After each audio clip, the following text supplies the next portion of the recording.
welcome back to the channel, guys. I hope you're having a great day and I hope you're ready for this. In today's episode, we're reading the Cruise Control Saga. And guys, this one is a 35-part saga. I can't believe I'm even saying that. This story has 35 parts. Wish me luck. Once again, the goose is in the nest and we're ready for this. As always, subscribe if you want to, and let's get into this. Help, my husband wants to let his mum move in. One of my IRL friends told me about this subreddit, so I started reading posts a while ago. I haven't posted until now because I was just using the subreddit to live vicariously through people who succeeded in getting their mother-in-law out of their lives. Now I actually need advice, so here I am. First of all, some background on mother-in-law and why she already annoys me. My husband and I have been together for 5 years and married for 1. His parents are divorced and he's an only child. Mother-in-law never let him forget that he's all she has. Father-in-law remarried to a nice lady who has 2 adult daughters that we get along with. I actually met my husband through one of them. Mother-in-law wants to make plans with us constantly. She tries to keep a full social calendar and gets butthurt if we have previous plans or just want to have a quiet night in. When we were younger, she would pay for us all to do something that we couldn't afford to do as students and take us out to lunch afterwards. It always seemed like she was a nice and generous mum. I regret this now. My husband is good about telling her no, but we pay for it the next time that we see her. She mopes and she asks us how our quiet night was in a sad voice. She also gets upset if we hang out with husband's father or stepsisters. We didn't know better when we were younger and both did the whole "it's easier to lie" thing. Now we've set a precedent of being way too careful around her feelings and letting her butt into our plans. She's over at our house about 4 times a week. Usually she stops by to drop something off, and it's always a bullshit reason. She's really lonely and she needs real friends. Her lease will end soon at her apartment and she plans to live on various cruise ships all summer before she signs a new lease. Interesting. The plan seems sketchy to me. Every time she explains it, she has a weird reason why she can't go on a cruise right away or stay in an Airbnb. She's taking the first cruise in May and then she'll come back in September to start a new job. The lease ends in 2 weeks and she just bothered to ask if she can stay with us a week ago. She's acting like this is an emergency situation and that she might become homeless and die of the cold. This sounds a lot like a setup. It sounds like she's planning to move in and not planning to leave. I might be paranoid, but I'm afraid that she'll move in and the cruise plans will magically fall apart. 100%. We'd have to evict her and she'd drag out the process. I don't know what to do. My husband says it's just until May, but I just don't trust her. I have a bad feeling about this. Every time we ask her about the cruise stuff, she acts all shifty and tries to change the subject. My husband doesn't see it, but I do. If they let her move in, she will never leave. And I'm assuming that that's what happens. If I was her, I'd leave for the cruises now when they're probably less crowded. Still do 4 months, come back in August instead of September to be able to get stuff in order for her new apartment and new job. Am I crazy? That just makes more sense, right?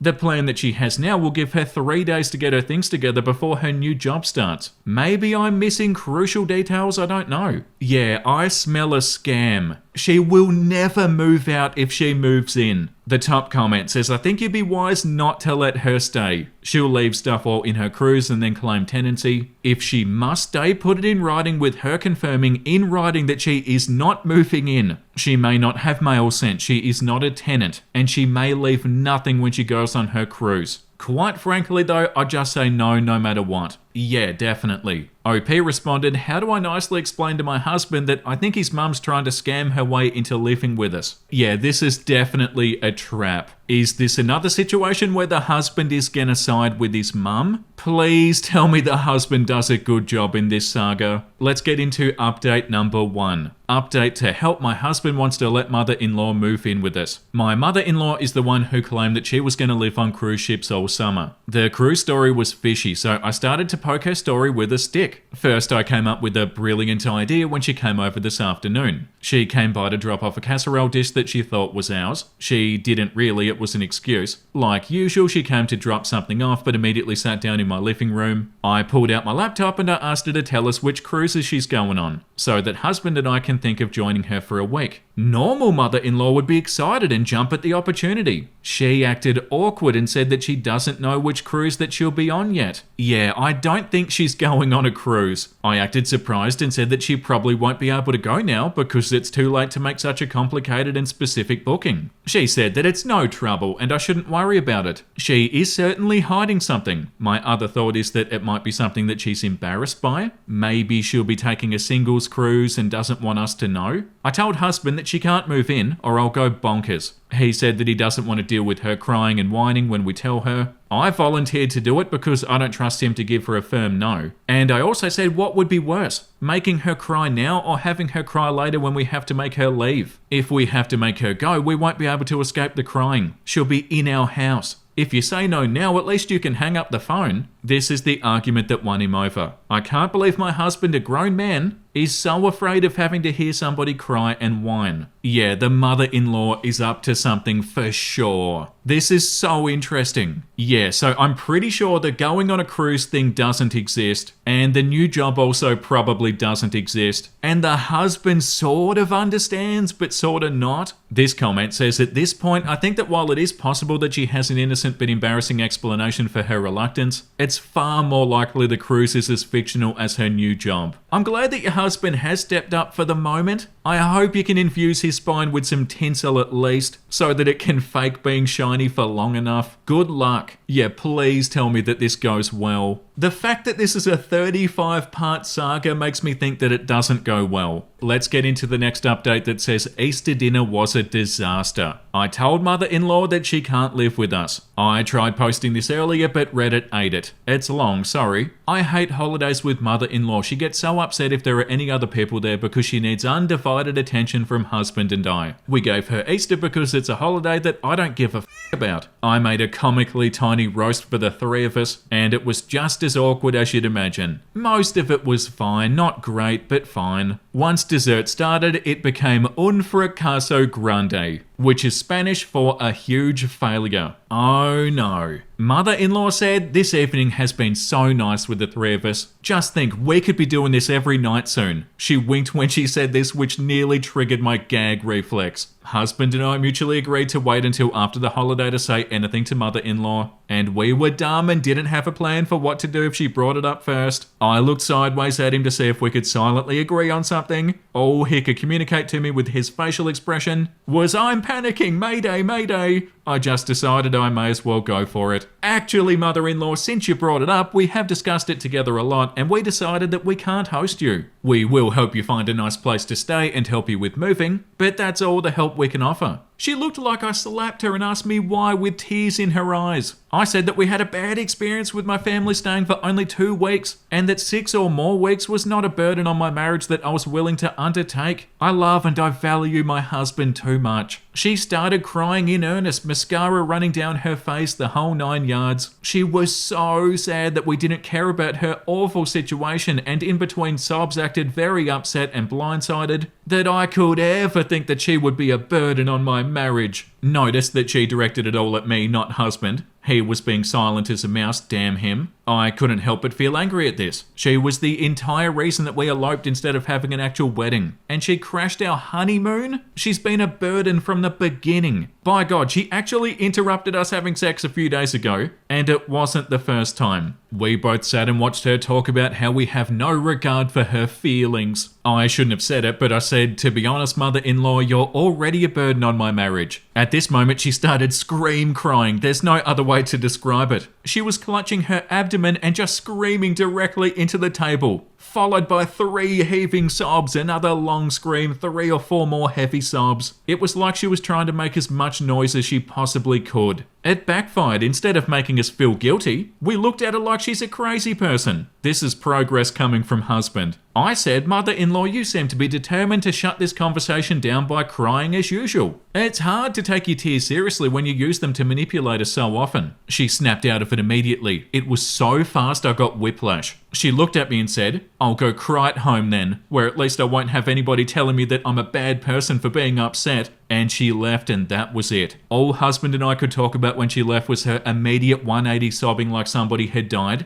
to immediately quietening down when I said that tears weren't working. It was creepy, so creepy. She sent a text an hour later to husband. It was basically asking him if he agreed with me, said in a way that implied that he couldn't possibly agree, and if not, what the hell he was gonna do about it. Like she could snap her fingers and make him override his wife for her. He and I talked about it, and he ended up writing this response to her and sending it after I agreed it was a good one. The decision was mutual. We can still help you find a new place and move your things. She texted back, "Don't bother." The next morning I got this text from her. "I've had some time to think about the things you said last night, and you're right. The 10 minutes I see you every week must be a terrible burden. Poor you. You won't have to put up with it anymore. I won't miss having to choke down your disgusting food. Do us all a favour and stop making that lemon cheesecake. Everyone hates it. We had the lemon cheesecake for Easter dinner the night before. It's dear husband's favourite and he always opts for it instead of birthday cake, which she's salty about because she used to bake his cake for him every year. People request it from me all the time. She's full of shite. Not that I need to defend myself to you all, but I'm a good cook. She's just a picky eater. She hates most spices, onions, all peppers, most beans, any meat with fat that she can see, tomatoes unless they're pureed, meat with bones, all seafood, mushrooms, any potatoes other than red potatoes, and most vegetables. It's hard to serve her food and I do my best, but seriously? This woman hates garlic bread. Who hates garlic bread? And that's the last that we've heard from her. Husband and I are going to go see a couples counsellor because I insisted. Overall, he has started to see my side, especially after that little show that she put on for us on Sunday.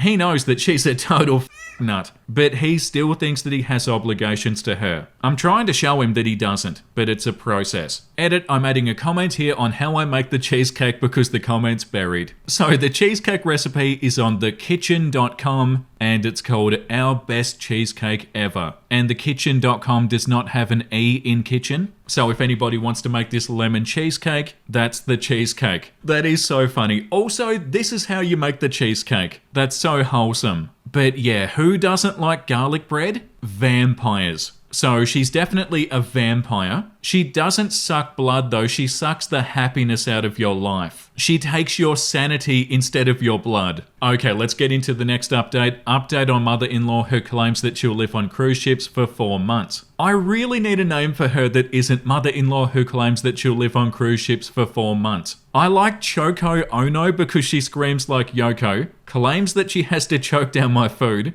and is highly disruptive to any group dynamic. I also love some of the ones that people came up with that reference her hatred of garlic bread. Lots of funny vampire names were suggested. She went 9 whole days without texting us. Can you believe it? She finally texted husband the following. "This is ridiculous. I think I raised you better than this." She does this a lot. She sends a cryptic text that shows that she's upset and doesn't say why. She wants people to ask her questions so that she can unload all of her feelings onto them. She won't do it unless you put up some pretense by asking her the questions that she's fishing for. I find this so exhausting and I'm trying to get husband to recognize this pattern. He doesn't see it because he isn't fluent in passive-aggressive, somehow despite being raised by her. He didn't take the bait. We discussed it and agreed that her text wasn't an effort to reach out like an adult. It came across as pissy and rude, yeah, and I'm sure that she's angling for an apology. Not gonna happen. Yeah, do not give her the satisfaction. She wants attention. Okay, so that's all that's happened with her. Now I need some personal advice. We have an appointment with a couples counsellor. It's next Tuesday. How do I prepare for this? Do I write down some of my thoughts and questions to bring? Do I just show up? On the one hand, I feel like I won't be able to use my time effectively if I don't have any preparation. On the other hand, I think there's some value to letting the process be more organic. I don't know. I find myself making lists in my head, rehearsing things I want to say, and finding gentler ways to say them. I just want so badly for something to click with husband. He's been having a lot of aha moments lately. It does seem like some absence from his mother has given him time to actually think and process. I hope this continues. I sense a breakthrough on the horizon. I guess my question is, how do husband and I get the most out of therapy? Is there something that we should know?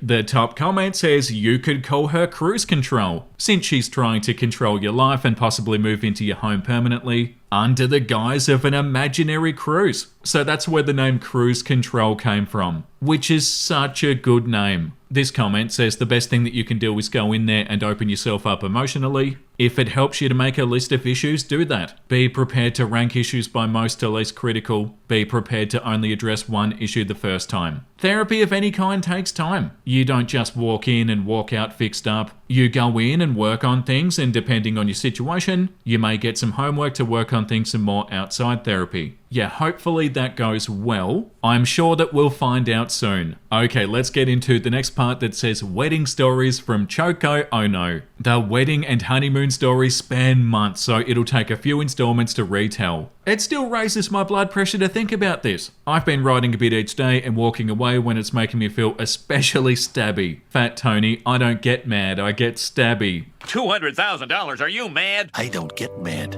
I get stabby. I'll start with the engagement. I've mentioned that mother-in-law is still very hung up on her divorce, which happened in the late Cretaceous era, 140 million years ago. Father-in-law remarried after a few years, and mother-in-law acts like he may as well have stabbed her in the heart. Father-in-law and mother-in-law had 50-50 custody of husband for most of his life, and mother-in-law calls herself a single mum. She still calls herself a single mum even though her only child's a married adult. Mother-in-law is so resentful of father-in-law for leaving her that it extends to stepmother-in-law and husband's stepsisters. We can't mention their names around her. We have to pretend that husband's family doesn't exist except for her. She is the sun at the center of the solar system, except her solar system has one lonely planet, which is husband. We immediately knew that the wedding would be an issue because obviously we would want our families there. There was no way in hell that we were keeping husband's dad out, and he considers his stepmom to be a parent as well. His stepsisters were going to be my bridesmaids. It was unavoidable, and mother-in-law would have to deal. We told her about the engagement and she was very excited. She started talking about wedding stuff and volunteering to do all kinds of things. It seemed like a good sign. Ha ha ha. Weeks went by and things seemed okay, but we hadn't talked about it directly. We just assumed that she's not a total moron and knew that husband's whole family would be invited, because why wouldn't they be? One day mother-in-law asked me about whether I'd chosen bridesmaids yet, and I said that I had.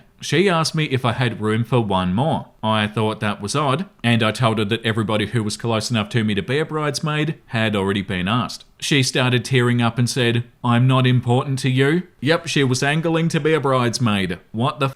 I told her that she's already part of the wedding party because she's the mother of the groom. She said that she wanted to be a bridesmaid because that way she could get to stand up at the front during the wedding ceremony instead of watching from the pews. I remember that she said it that way because I remember thinking, uh-oh, we still haven't told her that we're not marrying in a church. I told her that the number of bridesmaids matched the number of groomsmen. Too bad, so sad. I also reminded her that the parents of the bride and groom are traditionally escorted in and given the best seats at the front, so she wouldn't be just like any other guest, as she claimed. It was a strange conversation, and I had to fight the urge to just outright tell her that she was being super weird and should stop talking. Fast forward a bit and we're going dress shopping. My bridesmaids are all invited, my mum's invited but can't make it, and I decided to throw mother-in-law a bone. This day was more about finding a bridesmaid dress that worked for everybody, and I planned to maybe try a couple of dresses for fun. Mother-in-law was told this and she still threw a fit because she wanted to get to be one of the first people to see my wedding dress. I thought she'd enjoy being invited to something because all she does is whine about how she never gets to go anywhere or do anything.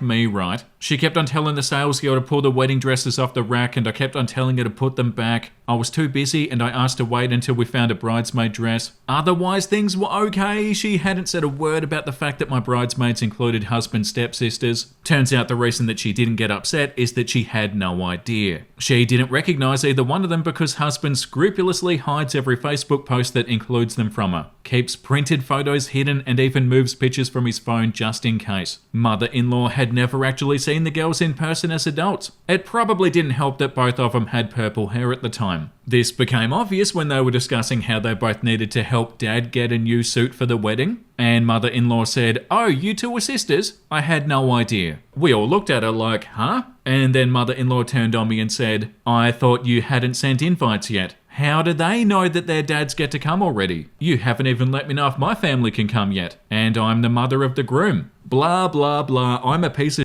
with a big mouth and a tiny brain. It was pretty uncomfortable, but I just told her, "Mother-in-law, you know that they're husband stepsisters, right? They mean husband's dad will be there. He's the father of the groom, so he knows he's invited, just like you already know that you're invited." Mother-in-law started crying and said that she couldn't believe that I would do this to her. Husband's family is just her because his dad left. 50-50 custody, guys. He was clearly abandoned, and it wasn't fair that husband's dad's side is overrepresented in the wedding. I don't know what she meant by that. Literally every member of husband's family was in the wedding party. They all had roughly equal involvement. In mother-in-law's mind, it would be more fair if her side, which is just her, had an equal amount of guests at the wedding as father-in-law's side, which was 4 people that we all adore. I just looked at the other girls there and said, I think dress shopping's over. I was stupid and I'd carpooled with mother-in-law that day, so that was a fun car ride. I had to pull over and tell her to calm down because I can't focus on driving if she screams her head off. She turned it off like a faucet. Fake. We didn't find dresses that day, and there were at least 20 phone calls a day with her wailing that she's been betrayed every day for a week. She would come to our place and collapse against the front door and sob because she was too upset to stand. The neighbours called the police and that's when it stopped. It was embarrassing and I could go into a lot more detail about those visits, but this is already pretty long. This is so entertaining. This comment says, manipulation tactics, go! This attack was ineffective. Looks like she used up all of her poker bride balls. Sad. That joke about the mother-in-law's divorce being in the Cretaceous area got me. There are so many parts in this saga and I'm so happy that there are. This is so fun to read. I hope it has a happy ending. I have no idea what happens, but I hope it has a happy ending. Let's get into the next part that says Part 2 Cruise Control Ruins Wedding Plans. Okay, so I made the mistake of using a name that's a little too involved. I'm gonna call her Cruise Control because she's become known to this subreddit as that crazy mother-in-law who's using an imaginary cruise vacation to scam her way into becoming a squatter in her son and daughter-in-law's house. When we left off, Cruise Control had asked to be a bridesmaid in her son's wedding and been turned down. And then thrown a fit because husband stepsisters, who we're both close to, were going to be bridesmaids. She kept on conveniently losing motor function from the waist down and sobbing against the door of our apartment. I refused to open the door if it was just me, which it usually was due to husband's schedule, and the neighbours were annoyed at the noise. Someone called the police after about a week of her nonsense, and that embarrassed her enough to make her stop. The phone calls continued though. I'd lost all desire to plan for the wedding, but my bridesmaids were so sweet and they did their best to get me cheered up. We went and looked at dresses and venues. I just kept on thinking to myself that it was a lot of money to pay for a day that Cruise Control would probably ruin. Meanwhile, husband is deep in his appeasement efforts. He's on the phone with Cruise Control for hours most days. Other times she demands that he visit her to talk in person. I spent many evenings eating dinner alone while he listened to her crying. It didn't feel like the happy engagement that I wanted. We had so little free time together because husband's job had a different schedule than mine, and Cruise Control ate into what little time that we had. One Saturday, I got in my car to go to Costco, and I missed my exit. I was stressed and unhappy, and for some reason, I just decided that it was fate. I just kept on driving. Every time I thought that I should turn around, I started crying and hyperventilating. So I kept going. I felt like I was having some type of nervous breakdown, and that I'd totally lose it if I ended up at my apartment and I had to deal with Cruise Control's presence in our relationship. Husband finally noticed that I'd been gone all day and started frantically calling me, so I answered. He asked me where I was and I told him. I said that I was sorry and I know it was crazy, but I was miserable and I had to get out. By this point, I was in a different state and I hadn't even eaten since breakfast. It was around 7 p.m. I told him that I was checking into a motel and I'd drive back the next day, if I felt like it. I also told him that if he spoke to Cruise Control about this, the engagement was off and I was moving out. Husband saw the writing on the wall and drove down to meet me the next day. We went to a crappy beach and we put our feet in the water and hugged each other for the rest of the day. I told him that I was willing to have a wedding and deal with his mum, but he needed to spend time with me and put limits on how much he lets her take up his time. He agreed and we both cried. We both called out sick and spent Monday driving back. Cruise control had been texting and calling husband constantly, then texting me and telling me to tell him to call her. I took his phone and I wrote something like, "I'm going to be too busy to respond to calls or texts for the next few days. Wait for me to reach out to you. It's not personal, I just need to focus. Love you, mum." Then I put her on Do Not Disturb mode and we ignored her for a few days. After a break for our mental health, we decided that we needed to sit down and have a talk with her. We called and told her that we want to meet to discuss, and to our surprise, she agreed. She seemed very eager to talk, which made me nervous. We met at her house, that was the first mistake right there, and she had cooked a big meal to make herself seem like the gracious and generous hostess. Bath. We had already eaten because we hadn't agreed to a meal, but she would have thrown a fit if we didn't eat, so we did. We were so spineless. She aggressively refused to let us help with dishes, and then we sat down for our big talk. Cruise control pulled out a letter that was handwritten and at least 5 or 6 pages long. I wish I still had it, but I burnt it. She asked us to read it first and then give her our thoughts. We told her that we had our own thoughts to share with her, and that's why we called this meeting. She insisted that we read the letter, and I said, "We hear you out all the time.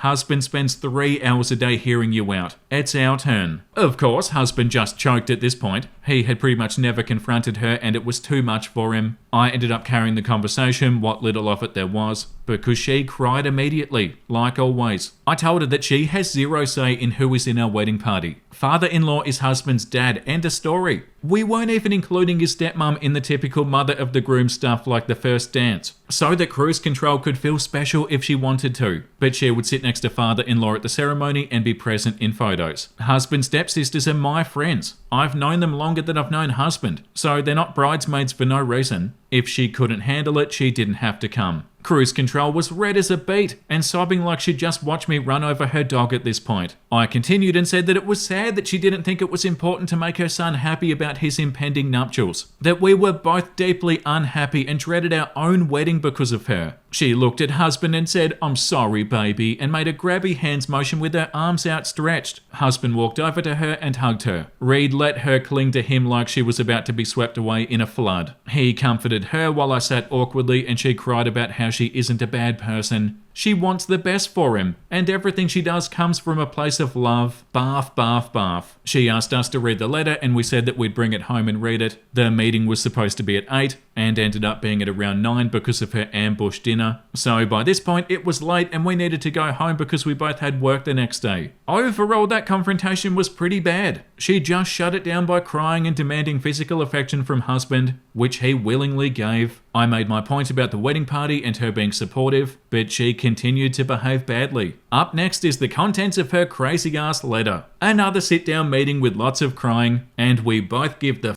up and elope. This comment says what was in the letter, and OP said her suggested compromise, where she generously gave us a few options to choose from regarding our own wedding. Oh my god, the audacity of her is out of control. Let's immediately get into the next part. Part 3, Cruise Control's letter. In the last installment, Cruise Control shut down our attempted meeting by crying a lot and gave us a long handwritten letter to read so that we could get her point of view, which we already had plenty of, by the way. We got home and didn't read the stupid letter. It was late and we had work the next day, so I left it on the kitchen table. Now, this next moment was not a particularly flattering one for husband. He awoke before me and read the letter to find out how maddening it would be, and he decided to hide it from me. Husband's been managing his mum's emotions for his entire life. He really genuinely thought that it was not just okay to hide it, but the right thing to do. I looked and looked and had to give up and go to work, and then I teased the truth out of him after he got home that evening. After taking a few deep breaths until the red tint faded from the edges of my vision, seriously, what was he thinking? I explained that unlike his mum, I'm a f***ing adult. I can manage my own emotions, thank you very much. By all means, warn me if it's bad, I appreciate the heads up. However, I'm not made of glass and I can make my own decisions. He can't treat me like a child who can't handle the truth, it's insulting. He fetched it for me and sat across from me and watched my face as I read it. Keep in mind, I'm already in a bad mood by now. I burnt the letter later, so this is what I remember. I'll do my best to summarize her mental gymnastics. These are just the highlights. Parentheses are my personal thoughts and feelings. Page 1. I'm a single mother with only one child. This is my only opportunity to have a say in my kid's wedding. Weddings are traditionally for the parents, not the kids. Letting the bride and groom choose their own guests is a modern invention, and that's not how it used to be. I'm a traditional lady and I like things to be old-fashioned when it benefits me. But I'm willing to make concessions for modern culture when it benefits me. She wanted us to be grateful that she was letting us choose our guest list and setting it up so that she was having her right as mother of the groom taken away. So we should give her control over just a few guests, father-in-law and his family. Page 2. I want to be happy on the day of my only child's wedding. And I simply can't and won't feel happy if I have to see father-in-law. I still can't stand to see his name written down.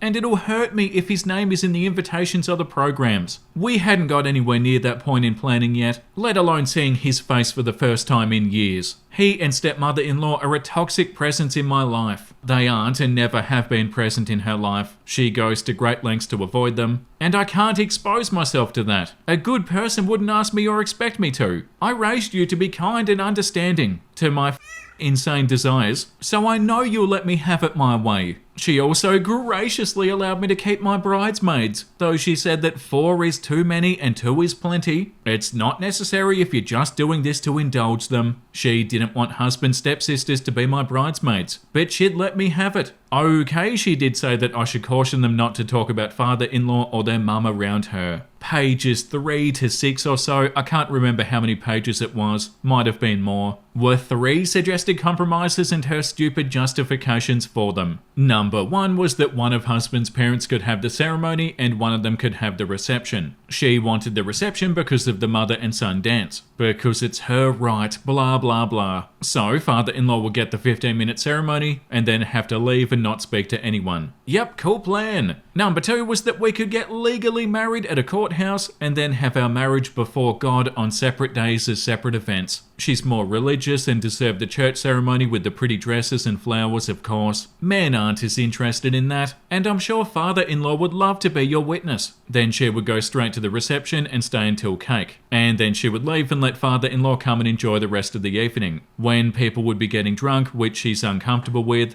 Again, how convenient. This would also mean that father-in-law wouldn't be in any of our wedding photos. The next idea of hers is what I still can't wrap my head around, no matter how I try. It's just too stupid. You could see a massive idiocy this large from space. This amount of stupidity is larger than some small nations. This lunacy has its own gravitational field. You could spend a day blindfolded shooting Nerf pellets at a vintage typewriter and come up with a less nonsensical plan than this one. She said that in weddings only the father of the bride and the mother of the groom matter, because the father of bride has to walk his daughter down the aisle, and the mother of the groom is the one who plans the rehearsal dinner and open speeches at the reception. I don't know where she got that. Plus, the groom and mother dance is just so important. Therefore, not only is father-in-law completely unnecessary, my mother is unnecessary. She said that my mum is just a guest like any other. So husband shouldn't feel bad if his dad isn't there for the whole thing. If he wants things to be fair, he can uninvite my mum to make things even Stevens. Then we can have a mini reception later with just the bridesmaids, groomsmen, father-in-law and my mum. That way, both of our families will be represented equally at the large reception and the small one. What she suggested was basically just a brunch. My mum deserves better than brunch. She said that we could make it like a mini wedding and with a photographer, so that everybody's happy. Get the out of here. My mum could still be a part of the wedding by attending the thing where the bride and bridesmaids get ready together, because all mothers of the brides really want is to get to see their little girl in her big white dress in her special day. She basically wanted to Judgment of Solomon my wedding. So basically cruise control bridesplained what weddings are all about and what should and shouldn't matter to us. Bridesplained, mumsplained, explained. She got a lot of things very wrong and assumed that we'd never bother to Google it. She also assumed that her own son is petty and immature enough to go with option 3, which he would never. She never mentioned stepmother-in-law in these plans. I don't know if she meant that we should just treat her as being a +1 for father-in-law, or if she just assumed that we wouldn't invite her because of her fees. She refuses to accept that stepmother-in-law has been a parent to husband. He doesn't even call her his stepmother. I finished the letter and just said, "Your mother's insane. She's crazy. She's a crazy person. She'll never be happy. He agreed, but I was pissed because he was kind of laughing it off. Like, oh, haha, that's my mum, alright, that's the stuff I put up with, what a goofy letter. I was like, this is our wedding, it's important. This isn't letting her choose a restaurant and putting up with it because it's not a hill to die on. This is actually worth the fight, and I don't think you're willing or able to fight her on it. That's no bueno. You need to take this seriously starting now. Holy shit, man. He sobered up a bit and was like, yeah, I know. I've been dreaming of marrying you for so long, and I shouldn't let her have this. I said, don't you find this depressing? It's making me miserable. I feel like I can't win. Husband shrugged and said, I've never won. I gave up on that a long time ago. We had a heart-to-heart about how he'd become a defeatist, but I wasn't that way, and that was part of the problem. He copes by letting go of his emotional investments in things that cruise control doesn't want him to have. But I can't and won't do that, so I'm distressed, and he's just chilling. Next thing I did was take that letter and bring it straight to my parents and bridesmaids so they could see what we were all up against. To this day, my parents hate cruise control. This comment says, holy shit. 6 pages telling you all the ways that your wedding should be done in order to make her satisfied. Hell to the no. I'm glad your parents still hate her. It's well deserved.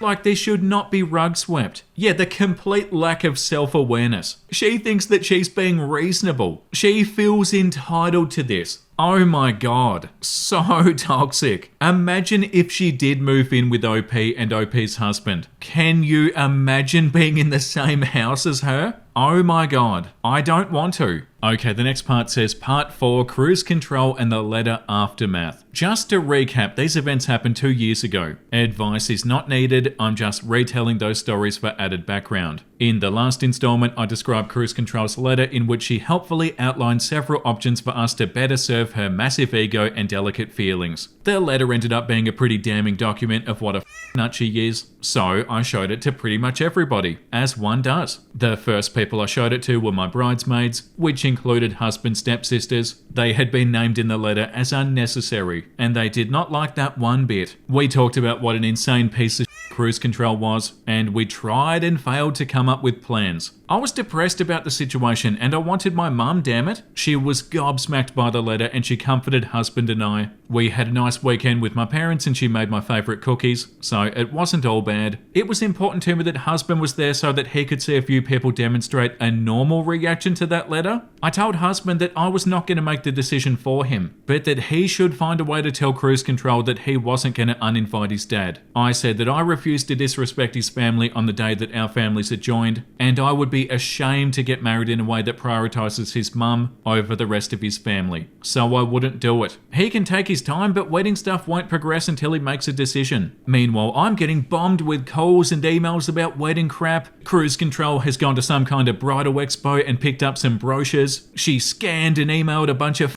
brochures. Holy shit, lady, it can wait a few days. This isn't an urgent matter. Just give them to me in person if it's so important to you. She sent me a lot of stupid articles from places like Cosmo about wedding trends. She would write these long emails and copy and paste a ton of pictures into them. They were insanely long. I don't know how to describe how long they were, except that I'd start reading and think, wait a second, how long is this thing? And spend the next few minutes scrolling to the bottom to find out. I would say, husband, your mum sent an email and I think she meant to send it to you, just to torture him a little. The emails were also organised like they were each a volume onto themselves. She really believed that she was creating like the ultimate resource for me. One email would be just about dresses, one email would be just about cakes. The subject line would be something like Guide to Dresses, Current Trends, Local and Online Retailers. She would then go through what she believed to be the current trend in dresses and use 700,000 pictures and then write the pros and cons of different styles. Then list a bunch of stores, the price range, the pros and cons, the contact info. It was insane. She must have made this her full-time job. She was approaching it as if she was writing an academic paper on which bakeries in her area were worth checking out. I tried to tell her that it was unnecessary and that she should save her time, and she would say that she enjoys it and views it as a fun hobby. I had agreed with husband that she was his job to handle, so I didn't say anything about how the wedding was pretty much off. In her mind, it was full speed ahead. In hindsight, I should have just told her. she started coming over. She brought fabric swatches and catalogues and photographs of venues that she'd taken herself and then printed out. One day I got home from work and husband was there looking miserable. Cruise Control had set up our kitchen table with a demo of what she thought our place settings and tablecloths should be. She had just gone out and bought a tablecloth and 4 sets of plates and chargers, cutlery, glasses. She really thought that this would wow us and would go ahead and buy the same set for the whole wedding so that hers wouldn't go to waste. At this point, I just started lying to her. First, she asked me if I was ready to go to wedding dress shopping, again angling for an invite, as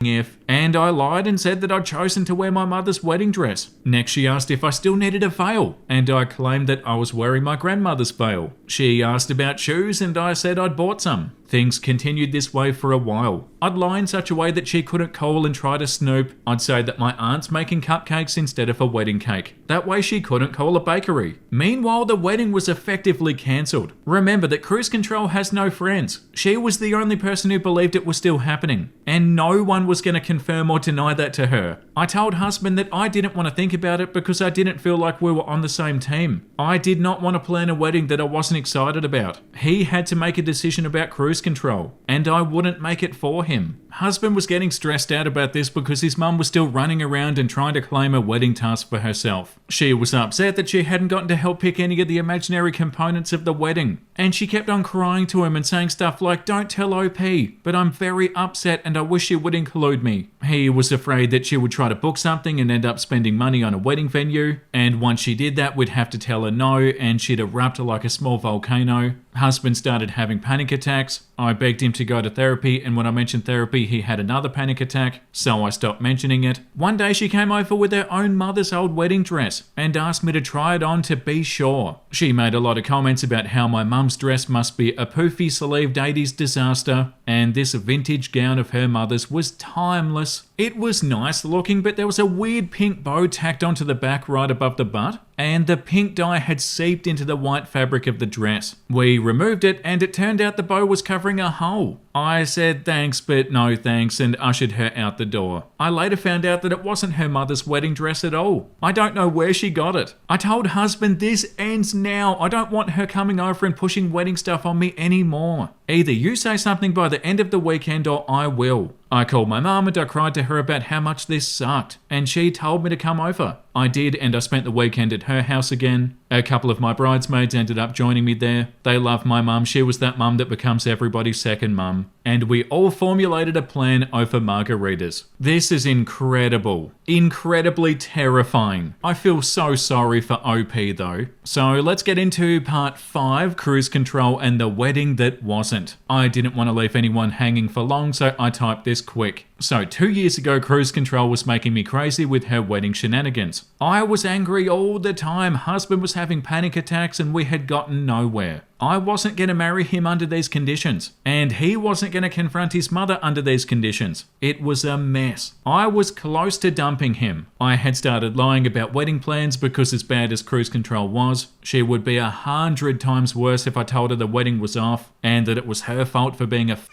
nightmare. This leads to what husband and I now recall as the cocoon of lies. I gave husband the weekend to figure out how to tell his mother off, and I left to go to my parents. We talked in earnest about whether husband was really worth marrying. My bridesmaids, who were old family friends, came and joined, and we had a sleepover like we were back in grade school. It was really sweet and it made me feel a lot better. One of my bridesmaids suggested that we lie like we already had been. She said the only thing that keeps her from bothering you about things is saying that it's already been handled. Why not claim that you're already married? Lie and say that you eloped. She'll freak out and then she'll get over it. My mum agreed. You guys are not ready to get married right now, but if you have a pretend elopement, it'll get her off your back. Then you can plan a real wedding quietly, or you can find out that you're not really meant to be and part ways. I really think that husband should just handle his mum, but what he really needs is space and therapy. If it will give him the space he needs, lying to Cruise Control isn't a bad thing to do. My parents and bridesmaids loved the idea and continued spitballing. They said that we could pretend the real wedding is just our honeymoon and elope for real, or we could get married on our 1-year anniversary, or I did not love this idea. I thought it had a huge ability to backfire and I still wanted a real wedding with everybody there. I also didn't want to start a marriage based on lies, but it was pointed out to me that that ship had already sailed. I went home and I asked husband what he'd done. He had tried to have her over for dinner to talk and told her that our relationship was in trouble and we needed some space. When she asked why, he didn't tell her. I was not satisfied with this answer at all, but it was clear that he just had no ability to confront her with her behaviour.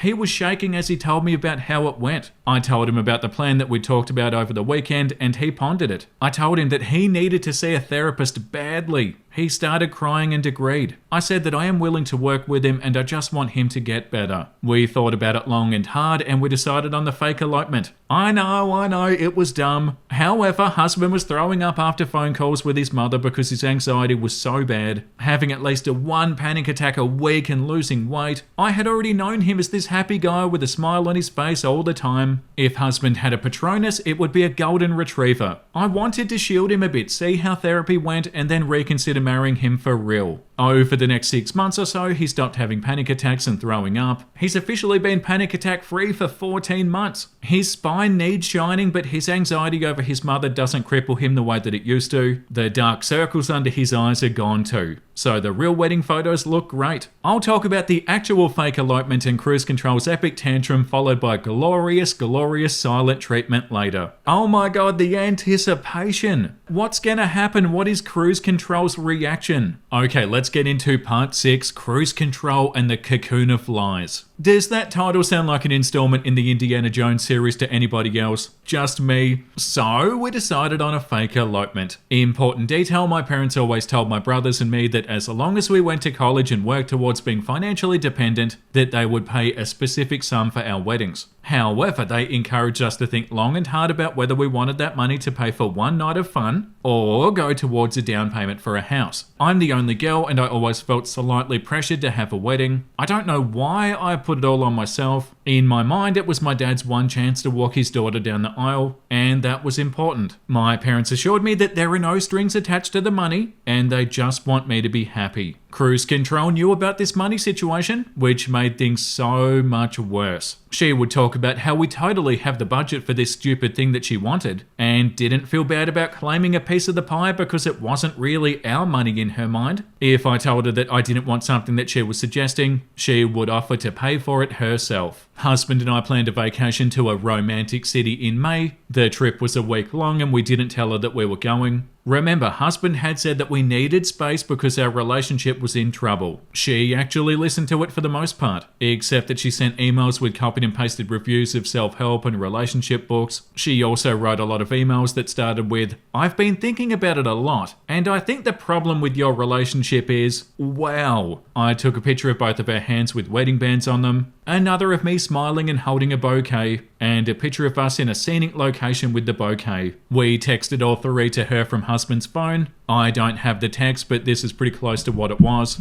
Nez! Mum, you're the first person to find out. We got married. We stumbled into the most beautiful little church and we just knew that we had to get married there. We never intended to get hitched right now, but it just felt right. Everything's perfect. Now we can use that wedding money on something practical to start our future together. I'm so happy and so is OP. I'm going to turn my phone off for the rest of the trip and focus on my new wife, but we'll be back in a few days. Don't worry about the apartment, it's being taken care of. I love you. That was the genius part of our plan. I worried that she would try to go to our apartment and raise hell, but we'd gotten father-in-law and stepmother-in-law to house sit for us and to feed our fish. Cruise Control refuses to see them in person. We were told later that she showed up to the apartment and ran away screaming when stepmother-in-law opened the door. Nice try, bitch.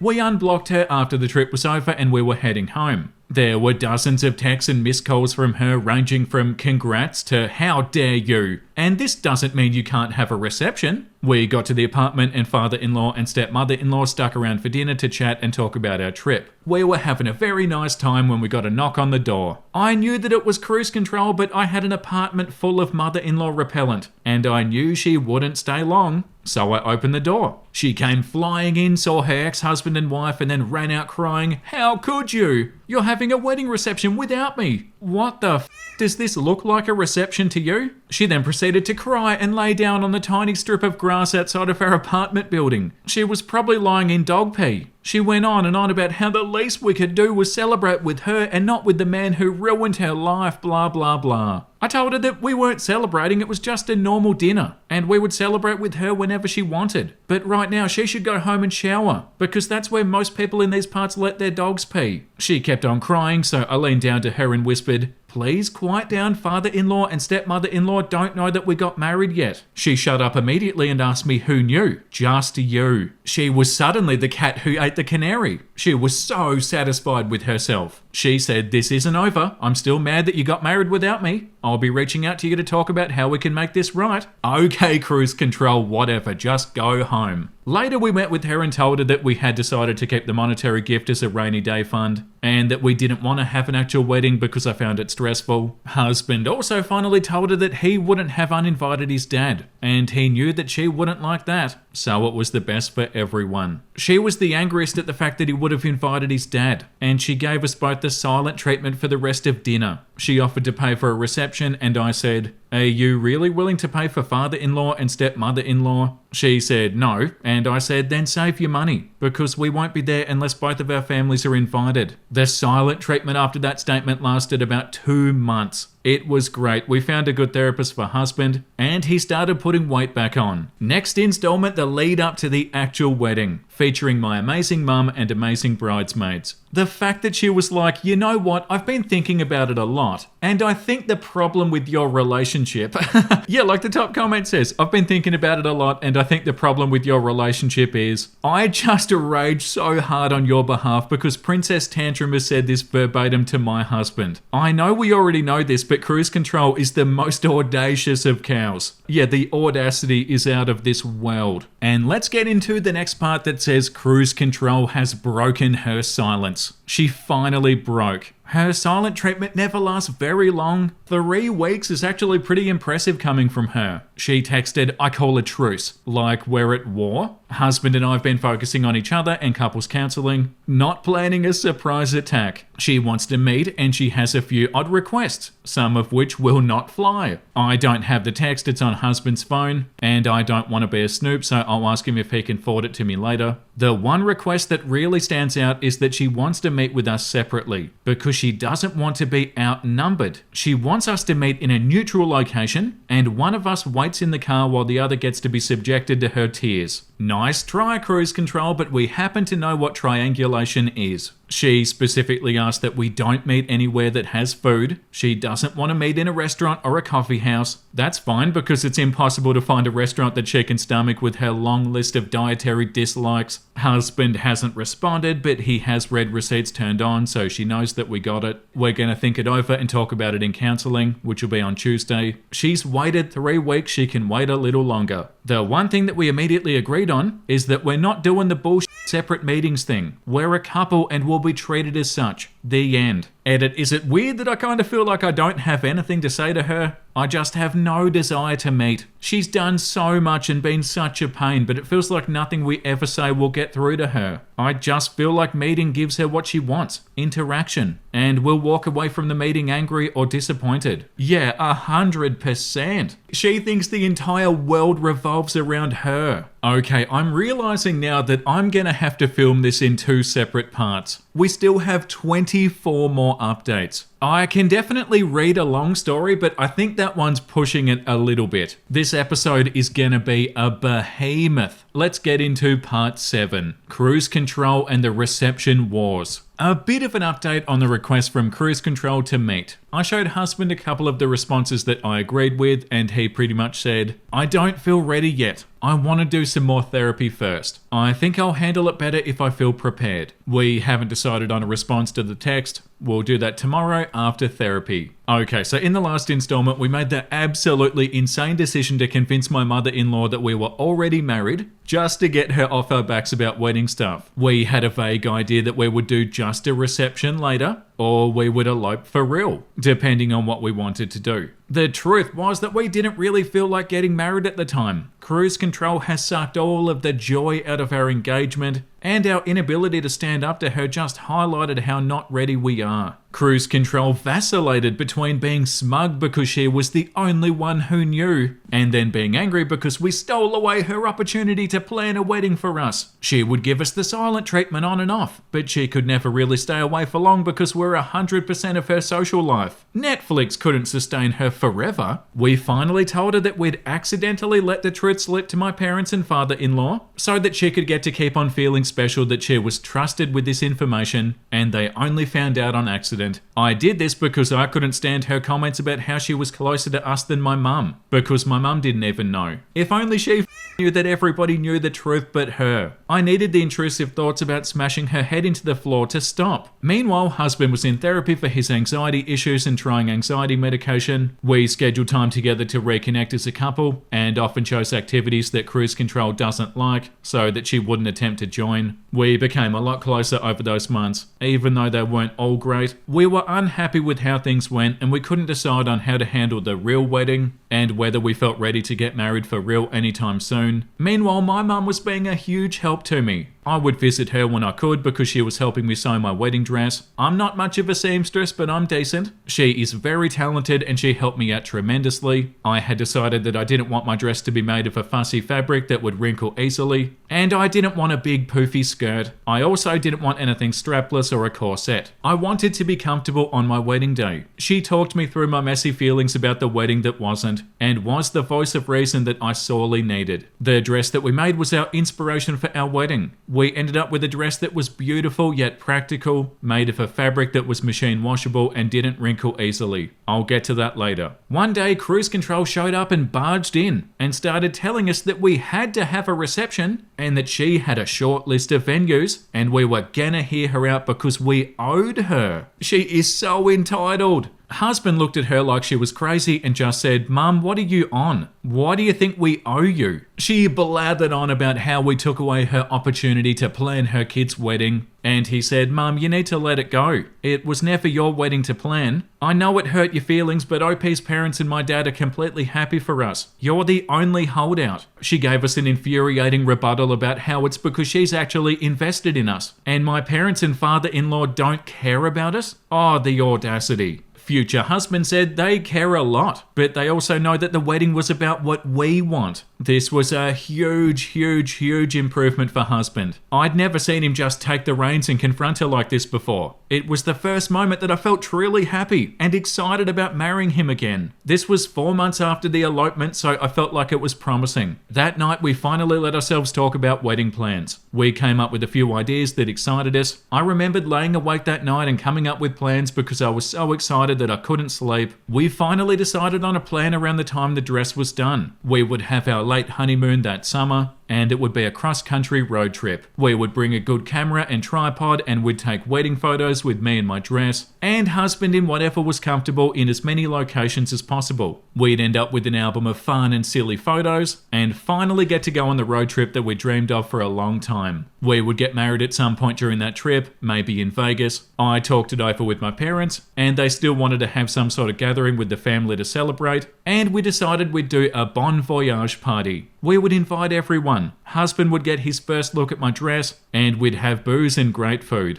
I liked this idea a lot. It was a bit like a casual wedding without a ceremony. I never had liked the idea of doing vows in front of people because I feel that it's really between the couple anyway. Cruise control is told that my parents, who excuse the out of me, but they are the parents of the bride, the reception is their territory, are doing a bon voyage party. She boycotts it because father-in-law and stepmother-in-law are invited. We didn't get married that day, but we had the groomsmen and bridesmaids in their dresses and suits. We had the food and the speeches and the cake, and everybody dressed up nicely. It was very short notice, so it was a small gathering, but we both have most of our families and friends in town, so it didn't matter much. There were 53 people that made an appearance, which was plenty. It was held in my parents' lake house. It had room for many of our guests to sleep over if they were too drunk. It was a ton of fun and we loved it. The weather was great, so we got to spend a lot of time outside. It was a pretty cheap party too. I'm glad that we did it because I have professional photos of husband seeing me in my wedding dress for the first time and us surrounded by our family. minus cruise control. Cruise control didn't feel that it was important to show up because it wasn't a real reception in her mind. She always thought that we'd let her do her own reception later, and that she'd do a better job than my family did. Nope, never happened. She also didn't like the idea of us going gasp camping on our honeymoon, and turned her nose up at a party meant to wish us well on our travels. We have great photos from the road trip. I would wear the dress and hold a bouquet of fake flowers that we got from a craft store, and husband would wear something silly that showed what we were doing or seeing at the time. In my favourite one, husband is wearing snorkeling gear. The dress has some dirt stains that won't come out, but I feel that I got a lot of use out of it and I don't regret ruining it one bit. What I do regret is letting cruise control convince us that we deserved a more luxurious honeymoon experience, which turned out to be a huge trap. I'll get into that one later. This is already one of my favourite sagas that we've ever read. This is incredible. The top comment says, I'm sure if she knew it actually was your wedding reception and celebration, her head would explode. Road trip honeymoon sounds amazeballs. Did you get hitched along the way? And OP said we did. Only the two of us know our actual anniversary date. This is so amazing. I cannot wait to read the rest of this, but I'm gonna finish reading this saga tomorrow. So I'm gonna hand it over to me from the future. It is me from the future and I'm here to finish the episode. Hopefully, because there is still so many different parts, but I believe in us. If I'm correct, we just read part 7. So now we're up to cruise control is on a hunger strike. Please help. Trigger warning for eating disorder. So warning before we get into this, mentions of an eating disorder. So this isn't something that she's ever done before. First, we got a message from a friend asking us if she's okay because he saw her at the store and she looked deathly ill. And that was a week ago.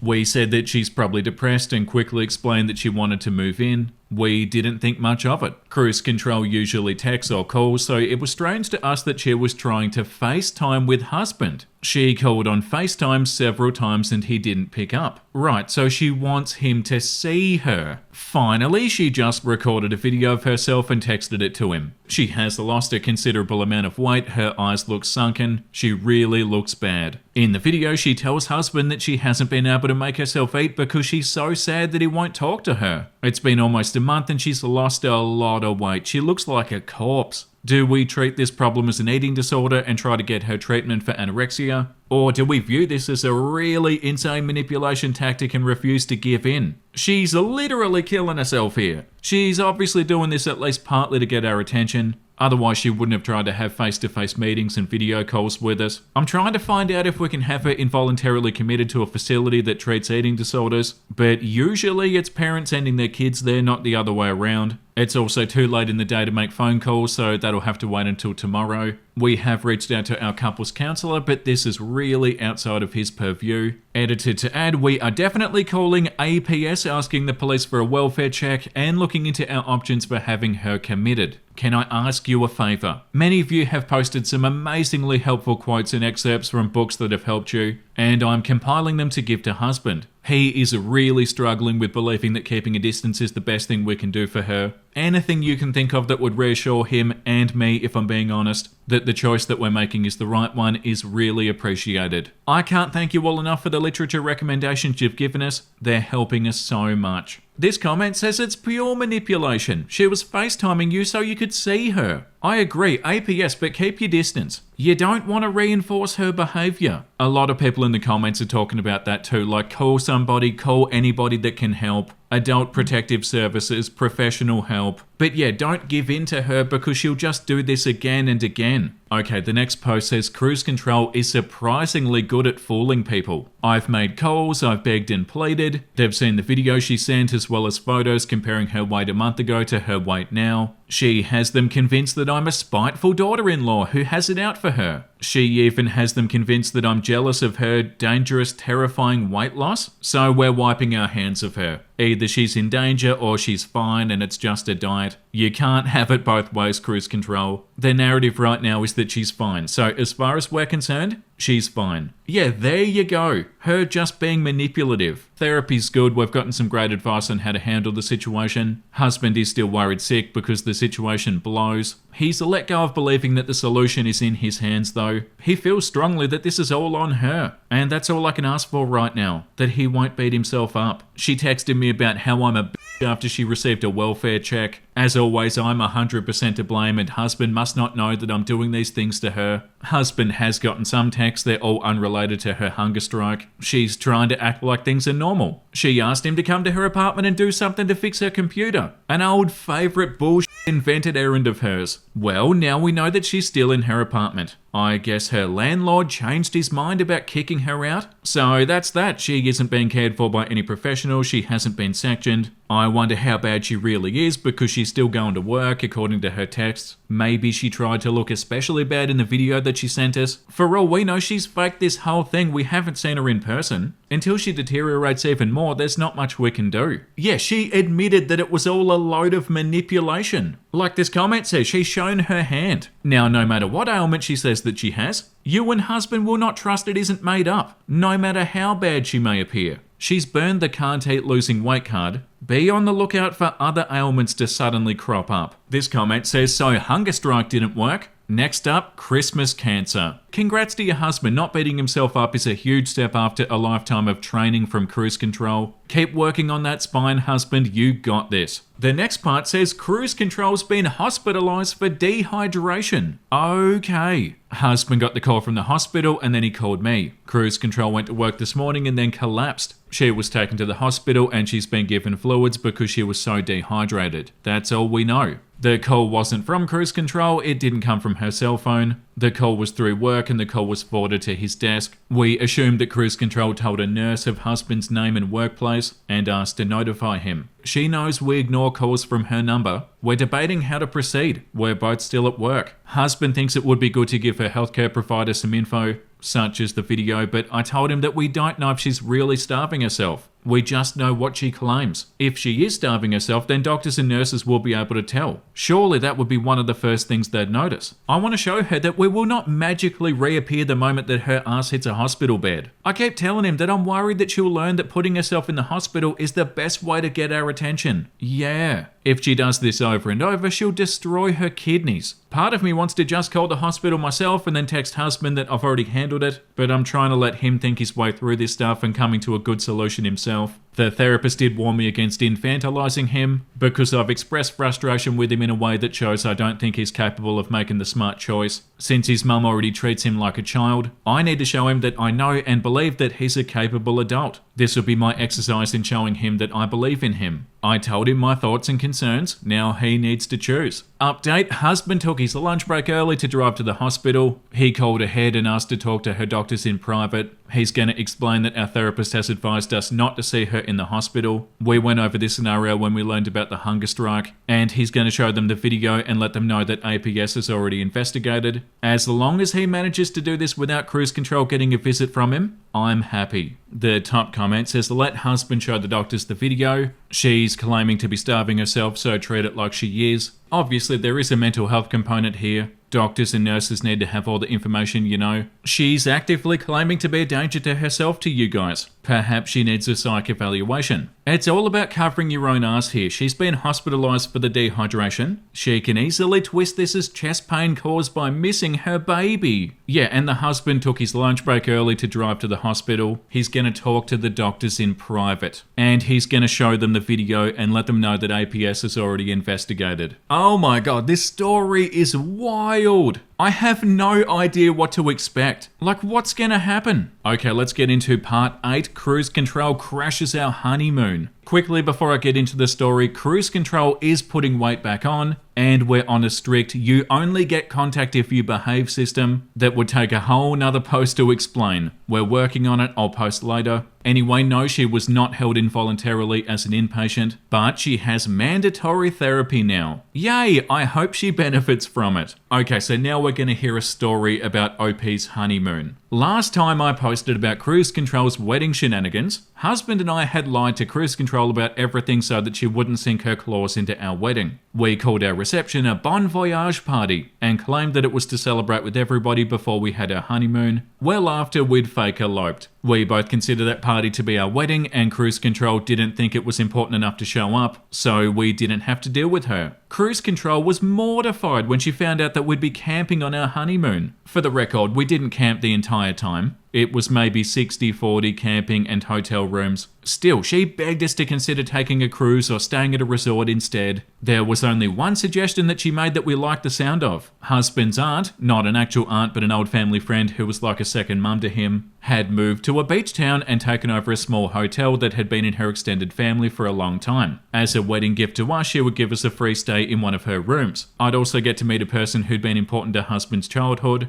He would get to reconnect, and it was not at all out of the way on our trip. It happened to be a good halfway point between two places that we planned to see. Husband called this lady, who I'll call Aunt. I remember sitting next to him, so I know this exchange happened. He said that he'd really appreciate it if Aunt didn't share what days we were staying with Cruise Control, because he was pretty sure that she would try to crash our honeymoon. She said, "Oh honey, I know exactly how your mum is. Don't worry." Aunt had been the voice of reason when husband was a kid, he told me. Supposedly she had a way of getting her to back off and calm down. He spent many an afternoon at her house to escape Cruise Control looking over his shoulder while he did homework. She sounded like his guardian angel. We showed up on our stop at the little hotel and we had dinner with Aunt. Husband enjoyed reconnecting with her and she seemed lovely to me. We told her about our plans for the rest of the trip and what we were most excited to see. The next day we went down for breakfast and Cruise Control was at the buffet. She acted excited to see us and asked us to sit down with her. We both had total what the f looks on our faces and just stood there. Finally, husband choked out, "Mum, why are you here?" And she said that it was a fun surprise for us because she knew that we hadn't had much family involvement with our wedding. What the f? She skipped our reception. So she wanted to show her support for our nuptials. It did not make sense at all. It was crazy talk. She said that she knew that we were sad and needed her to cheer us up. Yikes. Yeah, the audacity. We told her, no, this is our honeymoon and we want it to be private. You should have called so that we could tell you no. She said that surprises cheer people up, so it needed to be a surprise. We just gave up and said that we had plans to snorkel. She's terrified of snorkeling and left without getting our complimentary breakfast. I sat across from husband at a crappy breakfast place and looked for different hotel rooms on the internet. It was summer and this place was popular, so everything was steep, or it was a smoking room. We decided that we'd stay at the hotel at night and leave all day for our remaining 2 days there. Cruise Control sleeps in pretty late when she can, and she claims that she can't stand for long periods of time. So we were betting on her waiting for us in the lobby. We would take a side exit and leave early in the morning. We spent all day out and got an amazing dinner afterwards, and then we went to our room and locked the door. The old hotel had thin walls and we could hear the door of the room next to us open and close. And then we heard a knock on the door and Cruise Control saying, "Hey, lovers!" Oh my god, this is a nightmare. We didn't answer the door and she gave up and went back to her room after knocking a few more times. She said, "I guess you guys are tired. See you at breakfast." I remember telling husband, "I'm sorry, but I can't have sex with you right now. This is too creepy." He said, "Nope, understood. Yep, same." We heard talking and laughing through the wall later. It was Cruise Control hanging out with Aunt in her room. Oh my god. We woke up at 5 and quickly packed our cameras and everything else we needed for the day. We ended up driving to another beach and getting some nice sunrise photos. After that, we relaxed and set up some hammocks and read books for a couple of hours. We swam a bit and just did our best to enjoy the day without needing to return to the hotel. We went back sometime past 10. Cruise Control is so awful. She has to ruin every good time that you have. This was our third and final night, so it was Cruise Control's last chance to see us. Oh, she was very angry that we had avoided her. She knocked on the door and yelled at us to open it. I fantasized about opening the door and making eye contact with her as I placed the "Do Not Disturb" placard on the doorknob, but it was already there. At this point, we hadn't seen or spoken to Aunt since dinner on night 1, and we weren't sure if she'd accidentally let it slip or if she had conspired with Cruise Control. Husband was adamant that she wouldn't do that to him. Aunt joined Cruise Control at the door and said, "Kids, open up, let's all talk about this together." Oh my god, go away! This is horrible. They're in a nightmare. Husband was so sure that Aunt would come to the rescue that he opened the door. And they both rushed in before he could even change his mind. And what ensued was a mess. They both said that we were impolite for sneaking around. We should be grateful for the hospitality, and my personal favourite, we are such entitled millennials and there's something wrong with our entire generation. Oh, take a hike. They had planned and rehearsed a dressing down like we were naughty kids who needed to be lectured. Oh, this is so bad. Things went back and forth for a while before I said, "It's late, please let us sleep." Aunt said that we'd better not sneak out because we needed to check out in person. She said that we could resume talking tomorrow and that she was so disappointed in us. The audacity. Husband cried that night. He was outdone though. Cruise control cried even louder so that we could hear her through the wall. It was 1,000% on purpose. Yeah, attention-seeking, manipulative, toxic piece of garbage. Oh my god. This is long enough, so I'm going to break this up into a part 9. This comment says, oh god, she even made sure that cruise control would sleep just next to them. What the f*** is wrong with this woman? How could she betray husband so easily after all of those years? And then has the audacity to say that she's disappointed in them. Darn, I'm so mad at cruise control. She somehow found her way into Aunt's brain and corrupted it. This comment says, what the hell? I'm so sorry. Also, just so you know, wanting privacy on your honeymoon isn't a sign of being an entitled millennial. It is and always has been a thing that newlyweds want. What a couple of obnoxious twats those two are. Yeah, they're horrible. And yes, say goodbye to your relationship with husband, Aunt. You just betrayed him, and says that she's disappointed in them. Okay, let's get into part 9. Cruise control crashes our honeymoon with help from a surprise flying monkey. I meant to have this up sooner. I typed the entire thing out and then the internet just ate it. It never posted. I was so frustrated that I gave up for a while. This might not sound like much, but for husband and me, it's progress. We left town for the weekend and we didn't spend weeks preparing cruise control emotionally for our departure. We got to make spontaneous plans. Spontaneity, yeah. In the last post I made, we'd just been chewed out by cruise control and husband's aunt. Not biological, just a term of endearment that she no longer deserves. We were just horrible for doing things our way during our honeymoon. Husband cried after it was over because Aunt had been a normal maternal figure until that moment. Aunt told us that we'd better check out in person the next morning instead of sneaking out. I felt so wary of the situation that I packed all of our except what we needed for the morning, and I snuck it out to the car in the wee hours of the morning. Morning came and we were up the moment our alarms went off. We couldn't wait to get out of there. We needed to leave early regardless because we had reservations that afternoon in our next destination. We argued over whether to turn the key in at the desk or leave it in at our room. Husband felt like Aunt would punish us for leaving by slapping us with a lost key fee. I said fine, it's worth it. She will do her best to ruin our entire day, and I'm excited about horseback riding. I'll pay whatever fee she wants. We settled on handing the key over without saying a word and leaving. It's not like she has the power to detain guests. We overestimated our spines. Aunt got mad when we turned to leave and said, aren't you going to say goodbye to your mother? Cruise control likes to sleep in and we couldn't afford to wait for her, and why would we want to? Husband said we don't have the time. Aunt said, paraphrase, but I do remember some choice parts verbatim. Wow, unbelievable. You were always such a good kid, and now you won't make time for your family. You are so utterly selfish it takes my breath away. Oh my god, this is so insufferable it hurts. Husband says, how is it selfish to want your honeymoon to yourself? Aunt says, how selfish is it to want 2 honeymoons? Husband says, this is our one and only honeymoon. You know that, we spoke about it over the phone. You made a promise to me because you know how my mum is. I can't help but feel betrayed by what you did. Aunt, I'm sure your mother feels the same way. Me, husband, let's go. This is not worth our time.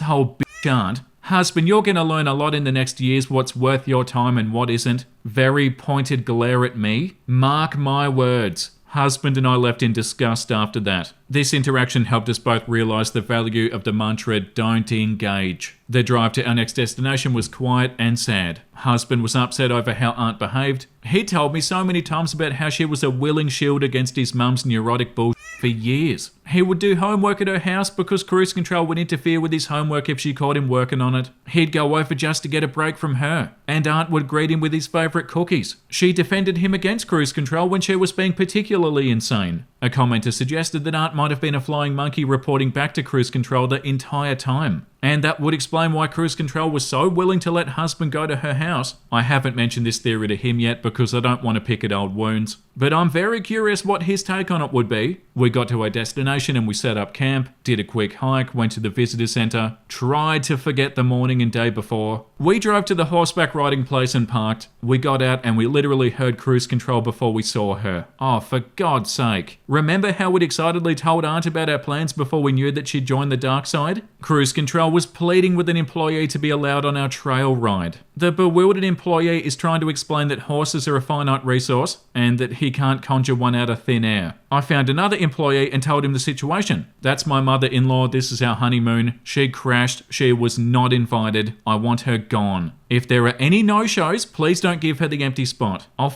pay you whatever you want. I'll pay you for each no-show and give you all a nice tip. He shared a quick story about his own mother-in-law to show me that he understands how it is. He called over the poor beleaguered employee who was still being subjected to sobs and wails and flying flecks of spittle as he explained that they would not be putting two riders on one horse. I don't know what they did, but by the time we started the ride, she was gone. There weren't any no-shows and everybody got a big tip from me. When we drove back towards the campsite, we saw cruise control parked by the beginning of the road that loops through all the campsites. We guessed that she was going to wait for us to drive by so that she could follow us, which is terrifying. Husband made a 3-point turn and we discussed what to do. I finally walked to the little ranger station for the rangers who watch over the campsites, and I told them there was a car partially blocking the beginning of the road, and I was pretty sure that it wasn't a camper. He went over and asked cruise control if she had a camping permit. This was enough to scare her off. She drove away and we didn't see any more of her at all. The rest of the trip was completely uneventful, especially after we turned off our phones. Aunt only reached out once after that. She sent the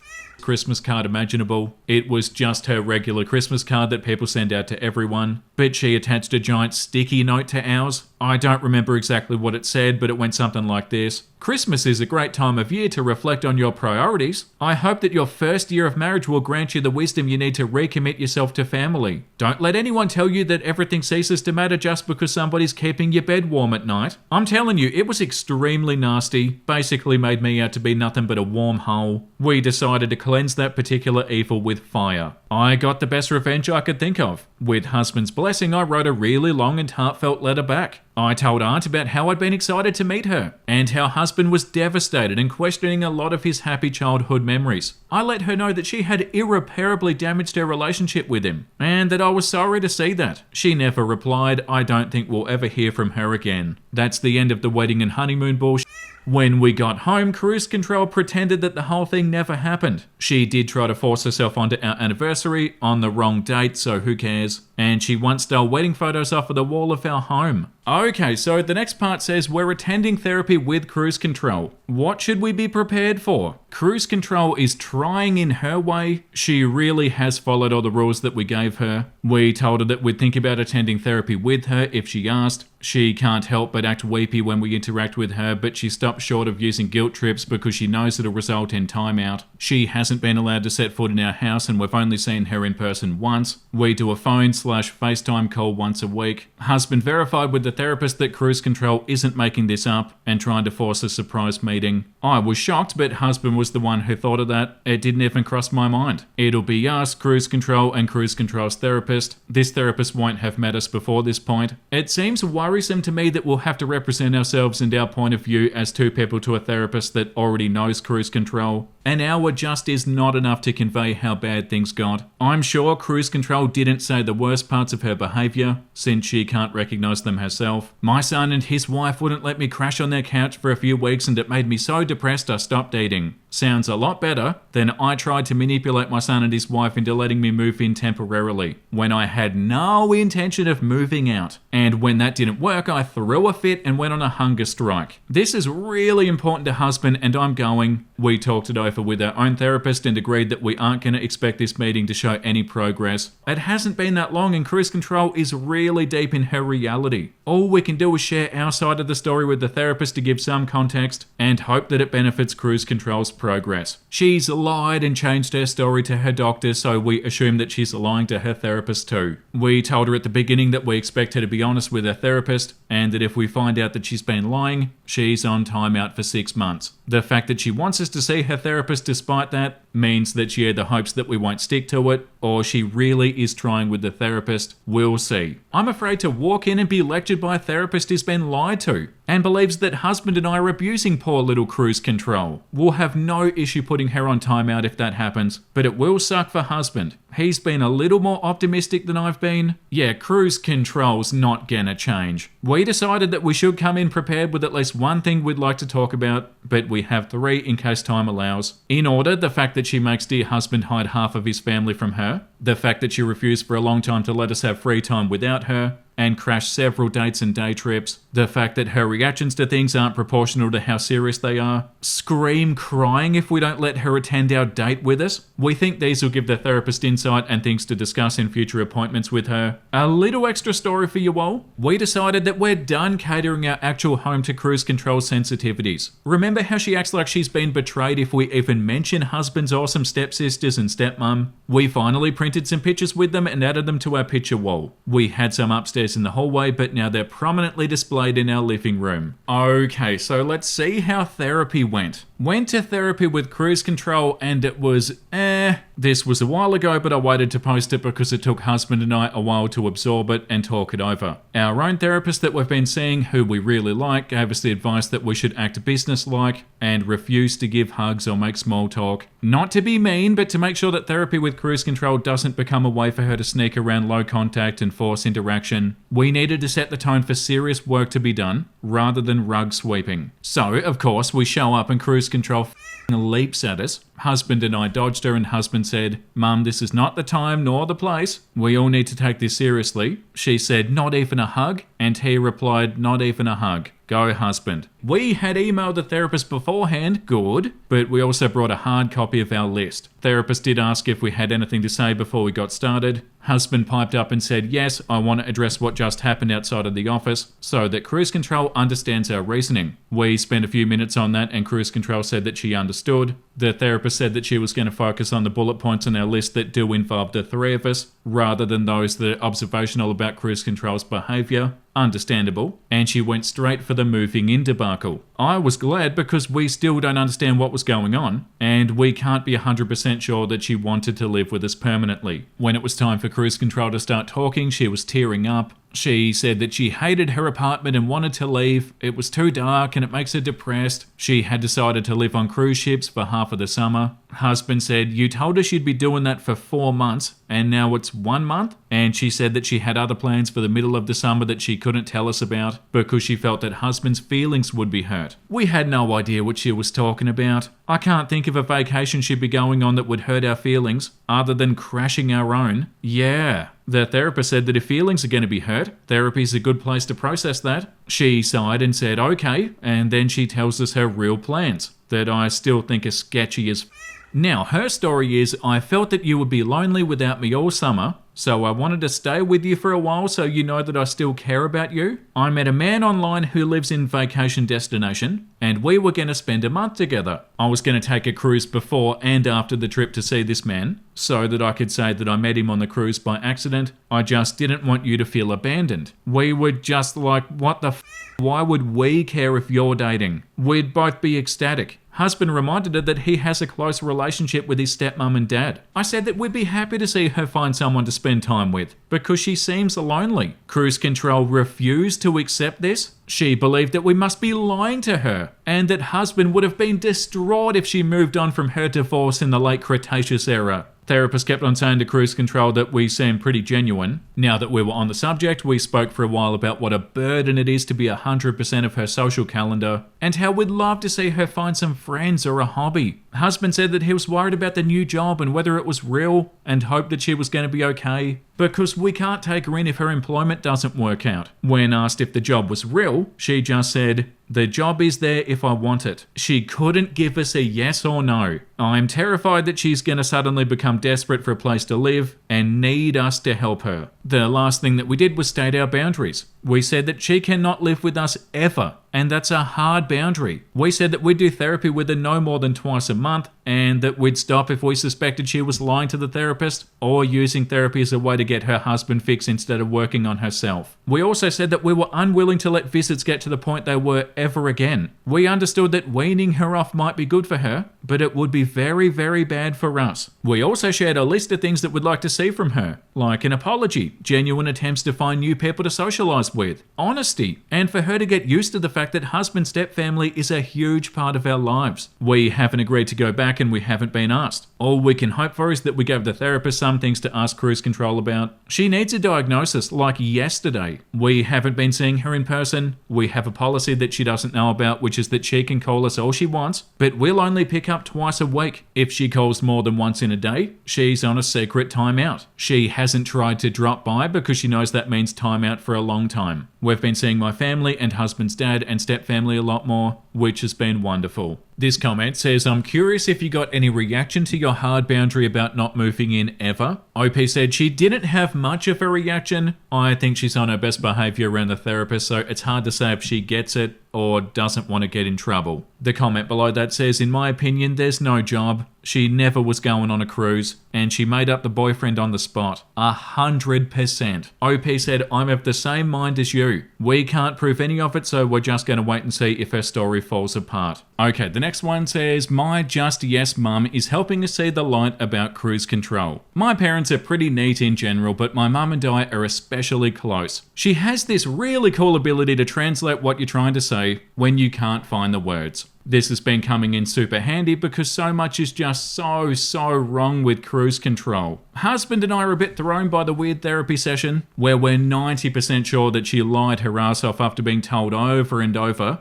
a condition of your timeout parole is not lying anymore. She seems so confident that it makes you question reality a bit. There are severe consequences for the lies, so why lie? You could just say sorry, we're trying to work with you, you dumb cankle. I'm flabbergasted and a bit tired. We can't prove that she's lying just yet, and we haven't chosen how to proceed. We're talking that out with our therapist. Currently the thought is, let's cut her off for a year and let her sink or swim. And after a year, hopefully she would have found something to fulfill her needs and won't try to down us again. I like this idea. We have had one meeting with her since the therapy appointment. We met at a Starbucks for half an hour to talk about her therapy progress. We asked her to consider seeing a psychiatrist. She agreed, anything to appease us. And that means nothing because she says what she thinks we want to hear. She reiterated that everything she said in therapy was true, and we expressed that we were skeptical. She said that hurts her feelings, but she understands. Every interaction we have with her is fake.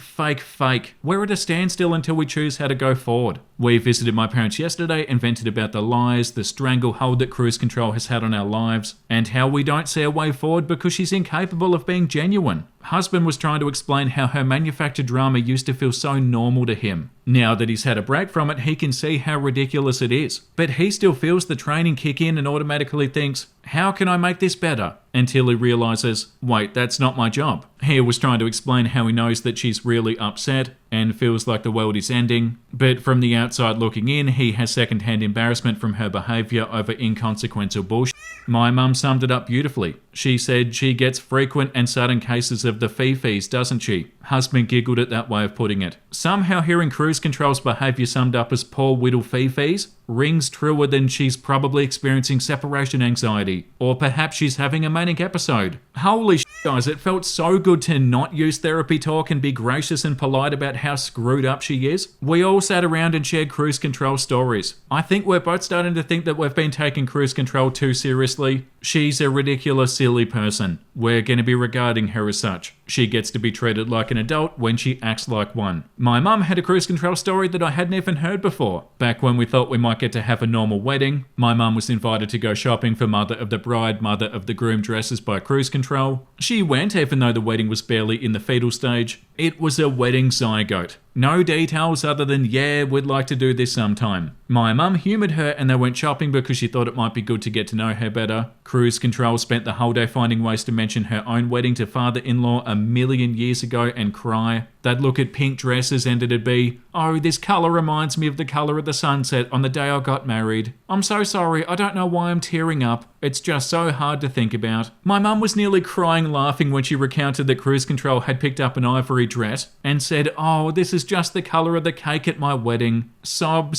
it was hiccup, ah ha ha, hum and sob, sob, sob. She also kind of told us in her very sweet but holds no bars way that as a mother she would be appalled at herself if she did any of the things that cruise control does, that she's so full of and that we can call her anytime she's causing trouble and she'll take care of her. She said, husband, if you need to pick up the phone and ask a mother's opinion if she's over the line, you can always do that. The answer is that case is probably yes, but call anyway. We love to hear from you. I thought I'd be able to get this done in this second part, but there's still 14 more updates. I'm gonna need another recording session. I'm gonna read 3 more in this episode, and then future me will take over and finish this. Cruise Control's mask has slipped, and she ruined July 4th. The good news is that I'm at ease about how sincere Cruise Control has been in her recovery. Answer, not very. The bad news is that she broke my nice mixing bowls and wasted a lot of booze. Husband and I are not huge July 4th people or anything, but we decided to go ahead and invite some family and friends over. This was actually on Saturday, not the actual 4th because of work. We did not invite Cruise Control. We invited father-in-law, so her ex-husband, and stepmom and stepsisters-in-law and their significant others, as well as my parents and brother's girlfriend. How is Cruise Control gonna ruin this? We had some friends from college that brought their adorable baby. We also had some friends that live in the neighborhood come by as part of a party hopping thing that people in our neighborhood like to participate in. We stayed camped in the backyard with the grill going and the front and back doors open. Anybody who was invited knows to just let themselves in if we don't hear you. I was proud of the spread. I made easy oven ribs because we didn't have the grill space to do them right, but let's be honest, even oven ribs are pretty good. I made homemade salsa, I sprung for the good tortilla chips, we had cucumber salad, corn on the cob, cherry pie, coleslaw, burgers, steak and pork kebabs in my special marinade, and watermelon salad. We had enough to feed an army too. I'm not a party planner by any means, but it's looking nice. The food looked colourful and delicious, and the smells from the grilling food were the first thing our guests commented on when they showed up. I'm setting up the whole scene to show you how heartbreaking this was, obviously. Yeah, I was gonna say, I don't think this has a happy ending, does it? Because Cruise Control's involved, and Cruise Control ruins everything. Party's in full swing, people are loading up their second and third plates by the time Cruise Control shows up. Our friends with the baby are saying their goodbyes because it's time to go home and put the kid to bed. They're a bit freaked out after the poor kid tried to grab a flaming sparkler. We thought they'd left and the dad comes back into our backyard and says, your mum's here to husband. These are good friends who know the situation. We both go out and see what's going on. Poor mum's holding her baby and clearly wants to go home, but she's a good friend and is stalling Cruise Control for our benefit because she's wonderful. Husband, Mum, what are you doing here? Cruise Control, I was driving by and I saw that you were having an open house, so I thought I'd stop in for a few minutes. Me, this isn't an open house. Cruise Control, can I come in? Husband, Mum, you know that isn't a good idea. Dad and stepmom are here. No one here was expecting you to come either. Cruise Control, I'm sure they won't mind me. Me, that's not what we're worried about.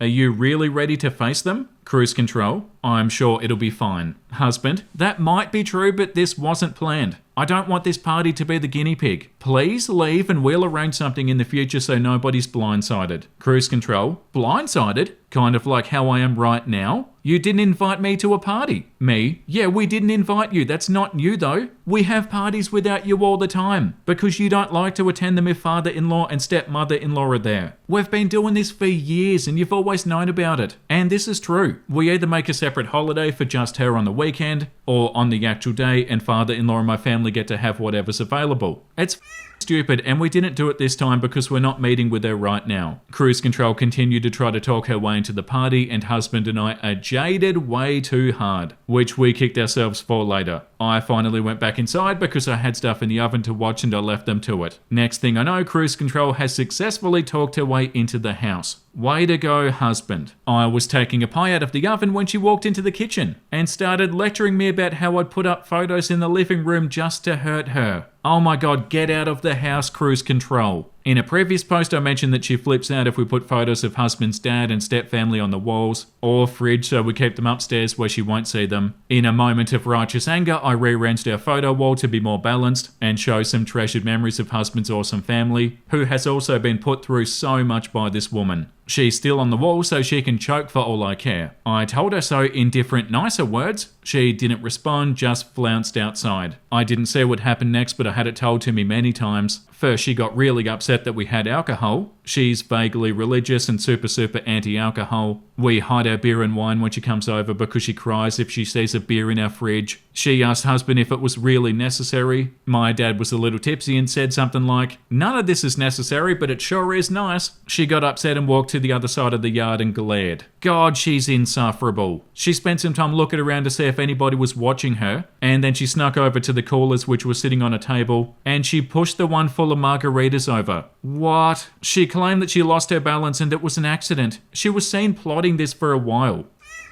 Oh, yeah, can she get worse? Apparently she can. The cooler was less than half full and everybody had pretty much had their full of margaritas at any rate. But she sloshed margaritas into half of the food. Soggy tortilla-flavored tortilla chips, anyone? Boozy coleslaw. How about some margarita burgers? There was stuff inside the house and on the grill, but now the tables were sticky and all my salsa was ruined. The salsa had been made the day before so that the flavors would marry, and it was so good. I'm so sad about that poor salsa. I was looking forward to my leftovers. I walked up to her when I heard what happened and I said, "Cruise control, it seems like you're having a really bad time at this party. It's not really your scene. Maybe you should go home and let us call you when you're ready to arrange something more to your tastes, okay?" And I grabbed her elbow and I guided her out of our backyard through the garden gate. She claimed that she left her purse in my kitchen. Oh, of course she did. Classic move. And she accidentally threw my ceramic mixing bowl set on the floor. Yeah, the whole set. They nest and they were not sitting near the edge of the counter. Oh, she was all apologies and I looked at her and said, "Would you rather write me a check now or later?" She said that she had no checkbook on her and that she'd write me a check later if she ever wants to see us again. That mixing bowl set was a wedding gift and it was not cheap. It's the kind that's so pretty that you display it. I've dropped pieces from it before and it didn't even chip. So I have to assume that she put some force into her mistake. The rest of the party was weird and awkward. Everybody silently ate until the ribs were gone. Then someone finally kind of said, "What the was that about?" The party turned into people telling stories about other parties that were ruined by an intruder. Husband and I are talking a lot more seriously about the no contact for 1 year idea. After I get a check if possible. I've also told him that next time the door is to be locked and the police are to be called if it comes to that. Yeah, he agreed. He said that he thought she'd just run away the moment that she saw father-in-law. I pointed out that she practically did. She was there for maybe 10 minutes. I said something like she wasted $20 in tequila, and I don't know how much in kitchenware in 10 minutes. So 10 minutes of her in our house is pretty expensive. We're going to keep on reminding ourselves how much this cost. She has texted us since then to say, "So sorry again. Let me know if I can do anything to repay you." And husband texted back, "You can do just that. Repay us." No response to that. She seems to be implying that she wants to do some favors for us and we'll call it even. Yeah, no. Oh my god, this is infuriating. I cannot believe how insufferable cruise control is. Cruise control is the worst. She needs to be cut off entirely, forever. It's never gonna end with her. There are still over 10 more updates. I thought I could finish this today, but I definitely can't. Future me is going to have to finish this in another recording session. This saga is out of control. It's me from the future again. Let's try and finish it this time. This is the biggest saga ever. The next part says I got my damn check from cruise control. So cruise control is actually going to pay for the bowls? This one will be short for once. Cruise control doesn't trust the mail. Eye roll, she just needed to give it to me in person. So I made sure that husband was out making a grocery run when she arrived, and I meted her at the door like a bouncer. She tried to mosey her way inside and I said, "Did I invite you in?" She pursed her lips at me, but she backed down. She handed me an envelope and said, "Here, the check that you needed so badly." You break OP stuff, and when OP wants you to pay for that stuff, you're giving OP attitude? Ugh. I said, "I don't need it. I can certainly afford replacements." She rolled her eyes this time and said, "Fine, see you later." Not so fast. I'm looking at the check now and it's short. No, it isn't. No, it was. I pulled up her text to prove it. She had tried to short me $1. Just to be petty, I didn't let her. She angrily wrote me a new check. Yeah, weird how she suddenly keeps a checkbook on her in the same purse that she was using when she refused to write a check the first time. And then she spat out this gem. I think it's pretty f***ed up that I have to buy my way into your good graces. Me? No worries, you haven't. I went inside and I shut the door. Yeah, like this comment says, you're not buying anything. You're paying to replace what you destroyed. The attitude that she was giving OP too. When will this nightmare end? Okay, the next part says, cruise control went to creeping. I scared her off, no more peeping. I appreciate the rhyming in the title. We have a nice setup with the Ring doorbell and a bunch of other connected cameras. My favourite new feature is the intercom. There can be a bit of a delay, but I can open the app on my phone to see what's happening live, and then I can choose to talk through the speaker attached to it. Like a dutiful wife, I've been using it to scare the bejesus out of my husband. The best part is having saved footage of him almost dropping our groceries. Mwahaha. He's been getting me back. It's good fun and it means that we're both checking in often. I was secretly hoping to be able to use it on cruise control, and yesterday I got my chance. I got an alert of movement on my phone when I was at work. I stepped out to somewhere that I could have some privacy and I watched it. She was peeking through windows at the side of the house where the kitchen is. She worked her way from left to right and looked through each window, and then started looking through the windows in the front. Restraining order time. I also saw her pull out her phone and use the flashlight to try to see in better. Husband and I have been drawing the curtains every morning to prevent this, so she probably didn't see much. First thing I did was text my husband, please let me have this. He agreed in exchange for me making dinner. Fair. I started giggling as she moved closer to the front of the house, because I was so excited to freak her out. I had to think about taxes and trips to the dentist to stifle my laughter and sound serious enough for this to work. Finally, she was at the front door. I turned it on and said, intruder detected, commencing countdown, 60 seconds to vacate property, intruder detected, 55 seconds, and so on. She wasn't around to hear much of it. She scampered off like a cat that wandered too close to an automatic sprinkler. Oh my god, that's hilarious. Oh, hello, Nez. How are you doing? She loves the basket. Okay, the next one says cruise control and her picky eating. AKA, who the f doesn't like garlic bread? Okay, I'm ready for this. We are officially no contact, yes. She's been told that we're no contact for a year and will reevaluate after that. So far, she has texted husband 1,000,000 times and I've gotten zilch from her. She has not tried to see us in person though. No contact is good. You'll probably have to go no contact forever, but this is a good start. I've mentioned before that cruise control is a picky eater. I get that. There are a couple of things I don't like and sometimes it's hard to get past the texture of something, but she acts like she's normal and everybody else is weird for liking common as ingredients. She throws a fit and even cries over food if you try to serve her something she doesn't like. It's a nightmare. For the past few years, we've either gone to a cruise control approved restaurant, or she's gotten a chicken breast unceremoniously marinated in Italian salad dressing. Not a bad thing, but she eats that 5 nights a week already, while husband and I ate grown-up food. Her picky habits are also pretty incomprehensible. It's almost childlike. Tomatoes and onion are fine, as long as she isn't aware that she's eating them. If she finds a hint of tomato skin in her food, she won't eat the rest. She won't eat beans, peppers, or anything spicy. It's unfortunate because dinners with her would be so much more bearable if I could get sloshed on margaritas and then have husband drive me home, but there's no way we could get her to eat Mexican food. One of the only things she likes that I make is butternut squash soup, probably because it's pureed. She has no idea that it's got onion in it. If she found out, she'd stop eating it. One time I made a different kind of soup and she showed up uninvited. It was a simple vegetable soup, the kind of thing you throw together on a fall day when it's cold out and you want something hot. Tomato, kidney bean, onion, garlic, zucchini, carrot, chicken stock, and some whole wheat pasta. She was like, well, I can't eat that. Do you have anything else? I said I'd look and I took her bowl back to the kitchen and I threw it into the blender. Here, these are leftovers from yesterday. The soup was a bizarre baby color. She ate it and she loved it. She had no idea. Surely she should have heard the blender going?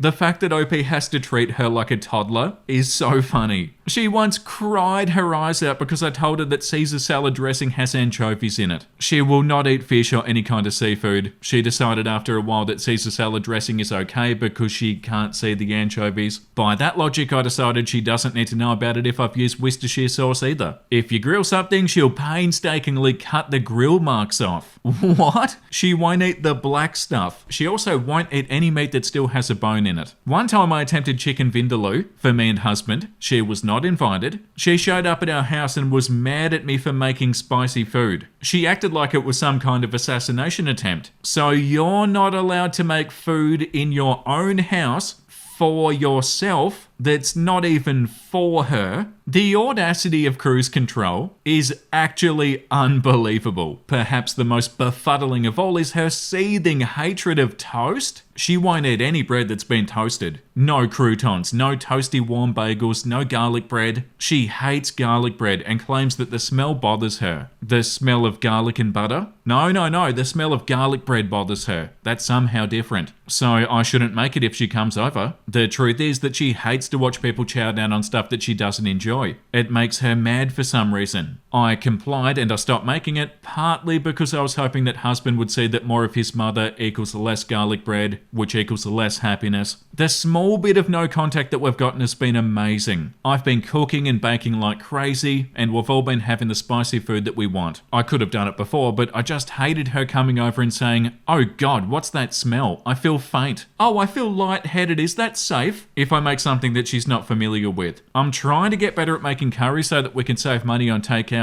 Husband is loving it too. The damn audacity to go into somebody else's house and complain about the food that they're cooking in their own house. Oh my God. Lastly, here's a tidbit of one of her fits. One time I was making food for everybody and we had made the mistake of letting her come over early to help. Help in quotation marks. She was later banned from seeing me cook stuff because she's such a baby about it. She whines if I add pepper. It's like having a backseat driver for cooking. Yeah, she sucks the joy out of every situation. I had to boil some water for some potatoes, but I also had to peel some tomatoes. I did what any lazy chef would do, and I brought 1 pot of water to a boil, blanched the tomatoes, and then added the potatoes. The tomatoes were only dipped into the boiling water for a few seconds to make the skins easier to take off. The water didn't even get cloudy or change colour. It didn't affect the potatoes. No one would have been the wiser, and nobody present had a deadly tomato allergy. But cruise control freaked out and cried when I dumped the potatoes into the contaminated boiling water. Those thoroughly washed tomatoes that spent 30 seconds in the boiling water have irrevocably damaged her potatoes and she won't eat them. I said, fine, then don't, but they'll get eaten by everybody else. She took this as a challenge and went around to the other guests. Yes, we're awful people, we exposed her to our friends. She tried to get everyone to see how gross that was. Someone came into the kitchen and peeked at the pot, went back out and said, "Looks fine to me. I don't get why it bothers you so much." The mashed potatoes were licked clean from the bowl. Absolutely insufferable.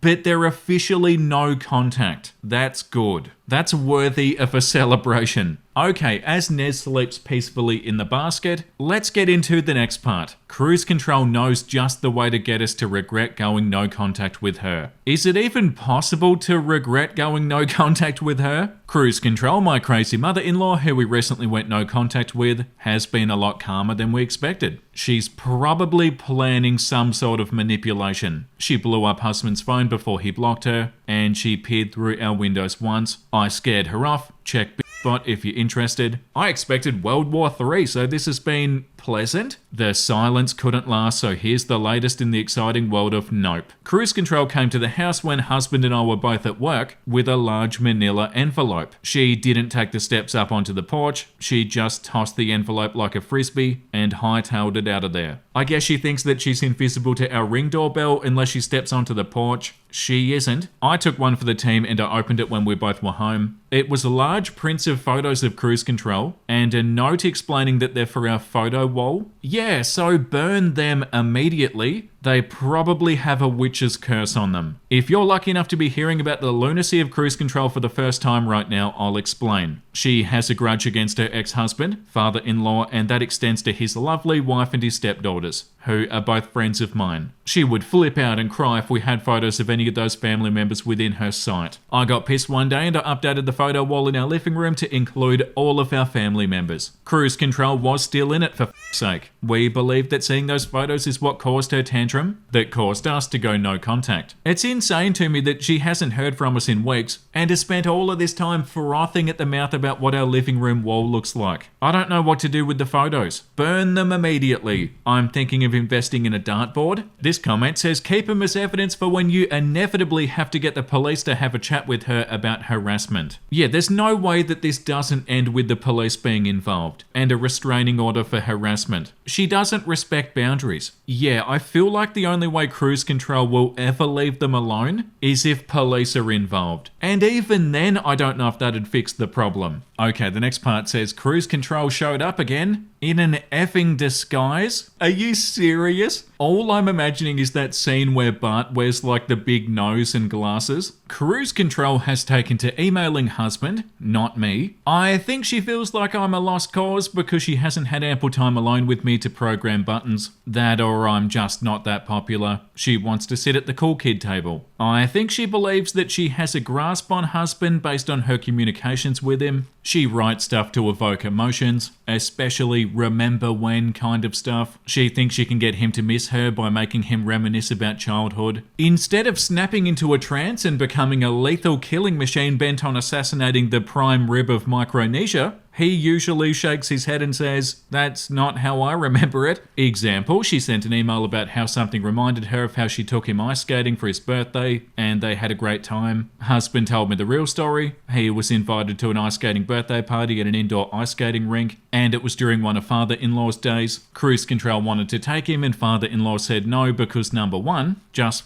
why? Number two, he knew that she'd probably ruin the poor kid's birthday. She got jealous and decided that she would take husband herself the next week. He didn't want to go because he still had blisters from the rental skates. She insisted anyway, and they had a lousy time. Yeah, that sounds about right. The emails are being redirected to a folder so husband doesn't have to see them. But she makes a new email address every once in a while, so a lot of them slip through. He hasn't replied. No contact, weirdly enough, means no contact. So I guess her little pea brain decided that husband must not be getting her emails. There is simply no other explanation for his lack of response. Yeah, she would 100% think that. Like, there's no reason that somebody wouldn't want to talk to me. I'm amazing. She showed up wearing a crappy Halloween wig and sunglasses. Are you joking? Tossed another manila envelope like it was a frisbee onto our porch, and then took off. So why would she wear a disguise if she was gonna leave something for you? She left them an envelope on their front porch. They're going to know that it was her. What's the disguise for? Are they photos of her with the disguise on? What a lunatic. This is like a Scooby-Doo episode. The folder was printouts of all of her emails to him from the last time he ever emailed her back. There was a note as well. The note was, paraphrased, "I haven't gotten a response from you, so I assume that your email address has changed. Here's the correspondence that you should have received. I love you." Oh my god. The note seemed fairly normal, but do remember that she delivered it while wearing a dollar store wig and oversized sunglasses, while attempting and failing to avoid our security cameras. What did she actually think was going to happen? Like, oh my god, there's an envelope from cruise control on our front porch. And there's also footage of an unrelated person wearing a wig and sunglasses dropping something onto the front porch. I wonder if the unrecognizable person in a wig was the same person who dropped off the envelope. Why did she do that? We did the same thing with this envelope that we did with the last one. Took it inside, perused its contents, scanned and photographed it all, and then put it back on the front porch so it seemed like we didn't even care enough to pick it up. The other envelope from earlier was rained on and looks pretty pathetic. I'm all jazzed about the fact that she probably saw it. Yeah, this comment, I'm sitting here giggling like a lunatic thinking about her creeping up in her budget cartoon character disguise with her Acme trap that's fixing to blow up right in her face as she sails off the cliff. Please tell me that she was wearing a fake mustache too. In my head she was muttering to herself in a bad French accent, because that's always super funny. Yeah, what an absolute cartoon character. Yeah, I'm gonna wear a disguise and nobody will ever know that it's me. Is this a Mr. Bean episode? Okay, the next part says, cruise control made a sad attempt to have me sacked. I got a call this weekend from a woman who used to be my co-worker at my old job. I left that job over 2 years ago for my current job, and since then the old co-worker has been promoted, and she would be my boss if I still worked the same position. She told me that she'd gotten a strange phone call from a person who was concerned about a horrible person like me being employed at that workplace. I asked her to describe the person calling, and she said it sounded like a woman's voice, and she was very weepy. Yep, that's cruise control. I gave my old co-worker the Cliff Notes version, and she said that she knew something was fishy about the call because the woman pretended to be a stranger to me, but then shared details that made it clear that she knew me. She also refused to give a name, and asked repeatedly for an email address that she could send evidence to. I'm very intrigued about what this evidence could be, but I'm not going to ask that my old co-worker give out any more contact info to someone that's known to harass people. My old co-worker did two very nice things for me. One, she never actually told Cruise Control that I no longer worked there. Two, she volunteered to pass along any communication she receives from Cruise Control without me even asking. Old co-worker had a stalker when I worked there, and she knows the drill. Hell, the drill was written for her. She will help me out if I need it. I'm not happy that Cruise Control is trying to sabotage me, but I am glad that it was intercepted by somebody who isn't actually my boss and is too smart to fall for that kind of bullshit.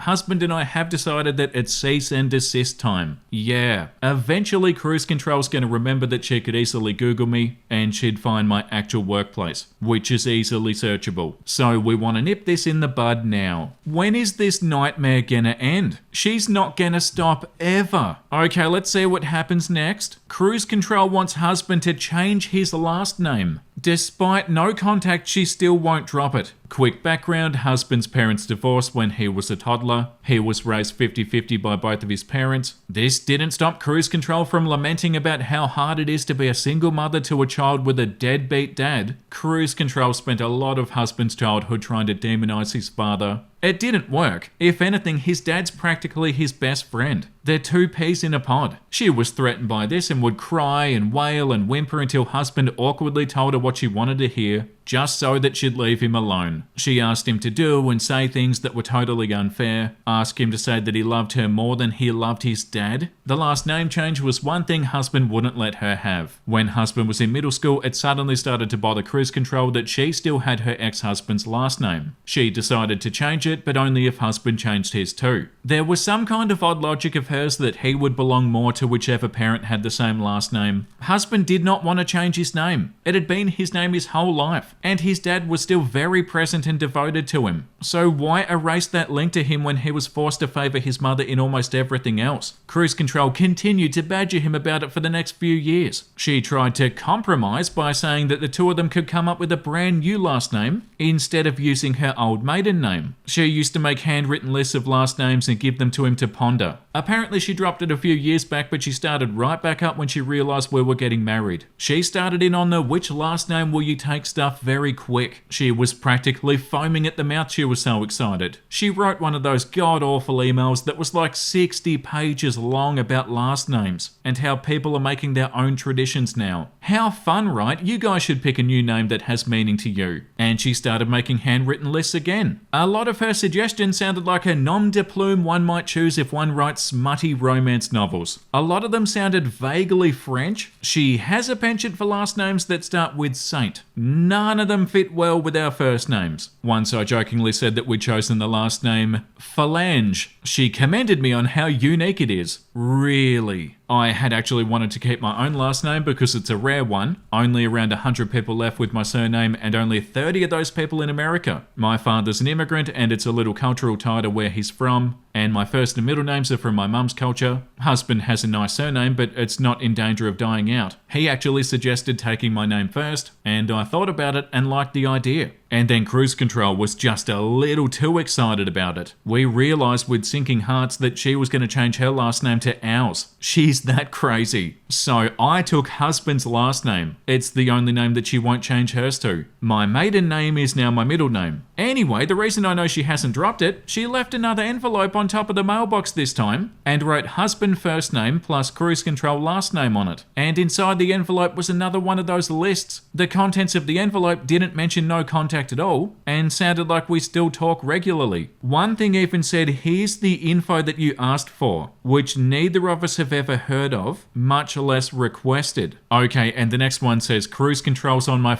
porch. Happy birthday to me. On your birthday too? We're having a very scary thunderstorm right now. I would bet my life savings that cruise control checked the forecast and tried to predict the worst time to show up. If there's lightning, we just have to let her in, right? Husband and I were having a very low-key birthday dinner, just us. The bigger family gathering will be this weekend. She knows that we make the same meal every year on my birthday, so we wouldn't be at a restaurant. She showed up and banged on the door and started screaming that we have to let her in or she'll die of the cold. It was over 80 degrees today and it can't be less than 70 right now. And she has a car and can leave at any time. She's still out there screaming and acting like a lunatic. I don't know what to say to the police when they show up. Officer, she'll tell you that she wanted to wish me a happy birthday, but I don't want her in my house because she tried to get me fired and she ruined the last party that she crashed. Update, police are here. The police officer asked if we would mind taking this inside because it's raining really badly and it's hard to hear anything. Husband said you may come in, but she may not. They're standing in the front entry talking. Update 2, it was pretty anticlimactic. One officer came inside to talk to husband. The other officer stayed outside to talk to cruise control. The other officer just let her get into her car and leave before the other finished talking to us. He opened the door and her car was gone. I went to bed mad and I didn't eat any cake. Update 3, husband is going to get a copy of the police report. The cease and desist was already going to happen, but now the wording is going to be changed to reflect this incident. I was starting to feel bad about sending a cease and desist, but now I don't. Side note, my birthday wasn't ruined. Husband brought me a latte and a cookie on my lunch break to make up for my lack of sleep. We're having a birthday dinner on the weekend with my family and his family, minus cruise control, so that'll be my chance for a do-over. Update 4, no, I don't live in Massachusetts. Yeah, the top comment, let's be real here. She summoned the thunderstorm on her way up from hell so that she could confront you in the most dramatic way possible. We all know it, I'm just saying it. Yeah, I feel like I'm going to be having nightmares about cruise control. I feel like she is actually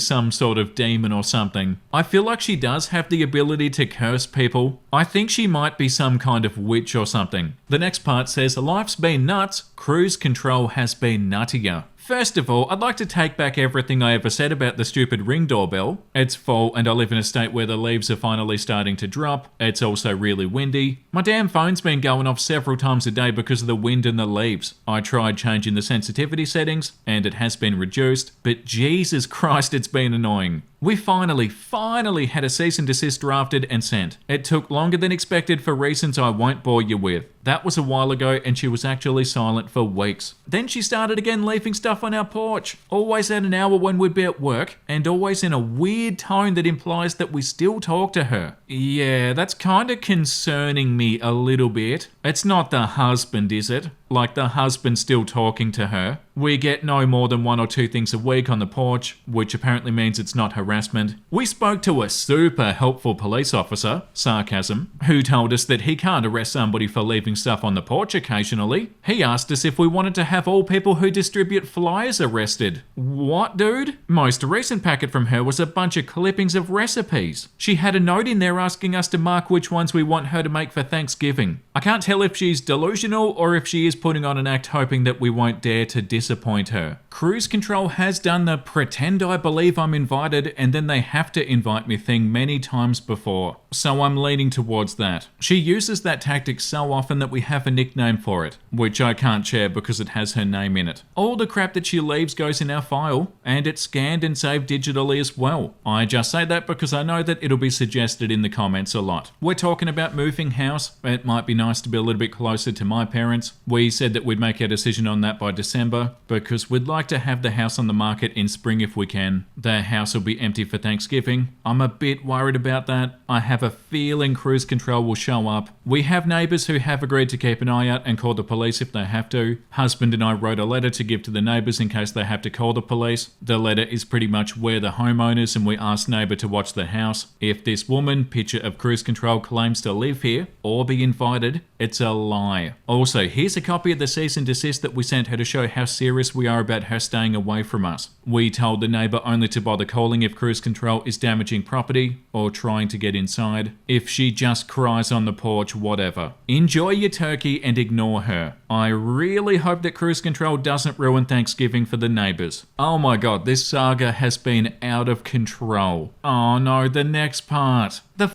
has been talking to cruise control behind my back. So it was the husband. No. I thought husband's noodle spine had been cured. He was so enthusiastic and agreed with everything we said in couples counselling. He was so on board. He was coming up with ideas himself. He's been lying to me the entire time. He has a secret email account. He's been emailing her to keep her happy so that she won't go too crazy. Dude, I wondered why she wasn't escalating. Something seemed so off about it. Yeah, we consulted lawyers about her. We wrote and sent a cease and desist. It's kinda hard to take a scary letter saying stay away from us seriously when the person who sent it is violating it. Yeah, he wrote an email to her warning her that she's gonna get a scary letter in the mail, but not to be freaked out. Wow, dude. I was just hurt by the fact that she tried to get me fired. I needed to let my frustrations out. I really don't want advice. I also really don't want to be urged to cross-post to this subreddit. I packed a bag and I went to my parents. I'm spending Thanksgiving with them. He's no longer invited. I also called my father-in-law and I told him everything. Maybe that was petty of me. I'm just hoping that father-in-law can talk some sense into him and make him understand how supremely f***ed up his behaviour is. I don't know what I want or why I'm posting. I guess I just want some animal gifts and sympathy thrown my way. If I can make one request, anybody have good book recommendations? I like historical fiction, but I really hate sex scenes written down. I've been reading a lot of Ken Follett lately and his sex scenes are awkward as hell and I can't take it anymore. Bonus points for books that have no romance whatsoever. Not in the mood at the moment. Oh god, that's horrible. Oh, that's so disappointing. Oh, OP, I'm so sorry. Okay, the next part says, I don't trust him and I can't stand his crying. I usually post over at Just No Mother-in-Law. I have a mother-in-law who I thought my husband and I were no contact with. I found out that my husband has a secret email address just to talk to his mum, and he was telling her that I won't stay mad forever and things like that. He went as far as to tell her not to worry about the cease and desist that we'd sent her, because I didn't really mean it. Oh god. We had Thanksgiving separately and then I just stayed with my parents. I just didn't want to see him or talk to him. Understandable. I was still just so angry and depressed. The commute to work is too long from their house, so I came back home. He cries and cries and cries. I walk into a room and he bursts into tears. I'm sure he's genuinely upset, but it just makes me think of his mother. Tears are her favourite way to manipulate people, and it just makes me resent him more. We haven't had a big talk since the day that I left. Our whole life together is me avoiding him and him crying his eyes out. He wants us to return to couples counselling. I don't really feel up for it. More tears, except I'm paying to be stuck in a room with them for an hour? No thanks. Just feeling resentful and pissy and defeatist. I don't like being around him right now. Oh, that's sad. The next one says, what to do about holidays with recently estranged husband? I'm still adjusting to the news that my husband's been lying to me for God knows how long. I have not spoken to divorce lawyers because I don't really know with 100% certainty that that's what I want. I'm probably like 89% there. I can't face Christmas with him. I'm especially angry because he called me in a panic and told me that I shouldn't open my laptop because he was looking for Christmas presents and left the browser open. And that was a lie to cover up the fact that he'd left his secret email open on my laptop. Ugh.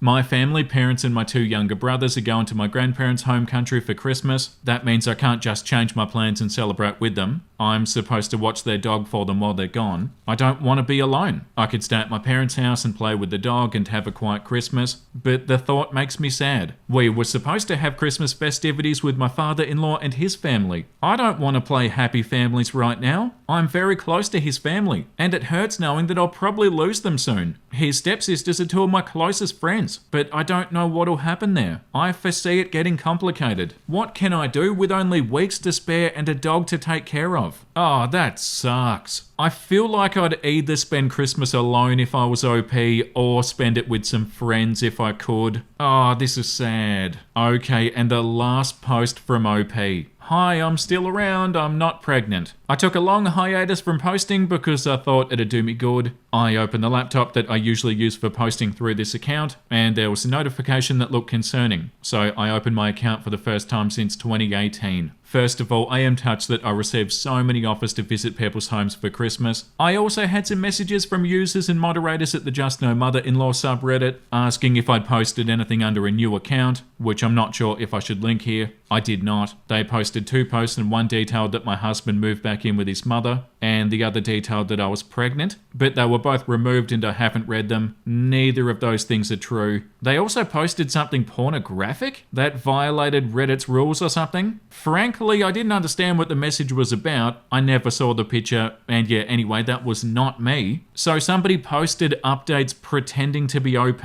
I assume that some people believed that I was the victim of reproductive coercion because I had messages telling me that it's my body, my choice. I wanted everybody who's concerned to know that I'm in no danger at all. I'm not pregnant, and if I was, I would have many options. I just found out about this a few minutes ago, even though I think this all happened 16 days ago or so. I'm still getting down to the bottom of it. No idea if the impersonator knew me in person, but personally, I doubt it, since they posted easily disproven things. I posted here because this has nothing to do with cruise control, so it doesn't belong on the main subreddit. Please don't ask me about that whole mess. I'd rather not. And that's all the information that we have. Whoa, okay. So we don't have an update on how OP's doing. That was all OP said at the end. Please don't ask me about that whole mess. I'd rather not. Oh no, I hope OP's okay. That's the end of the saga, guys. That was an absolute adventure. That was so wild. I hope OP's okay. That was not a happy ending. Hopefully OP's doing good. By the looks of it, the last thing OP posted was about 7 or 8 years ago.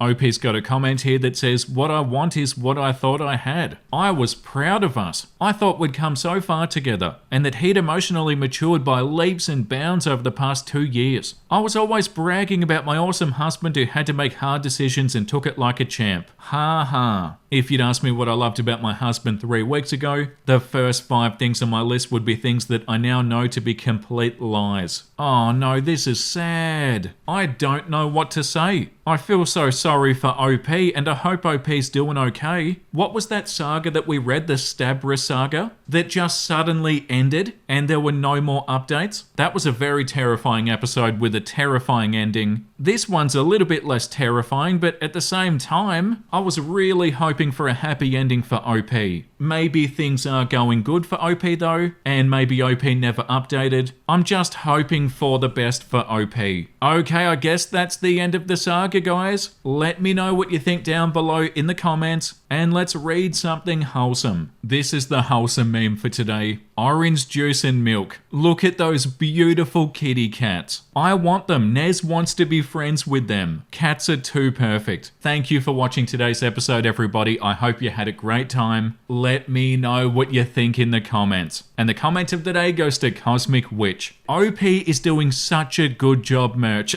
It's become a slogan. Merch would be so fun. I feel like there are so many different ideas that we could do for merch. OP's doing such a good job. That would actually be so good. Let me know your funniest merch ideas in the comments. Something that I want to do is make plushes of Nez. If you guys could have your own plush of Nez, I feel like that would be so amazing. That's one thing that I'd definitely like to look into. Okay, I'm out of here. Thank you for the support, everybody. I really appreciate it. Make sure you look after yourself and make sure you have a beautiful, amazing rest of your day. And I'll see you in the next episode. Bye!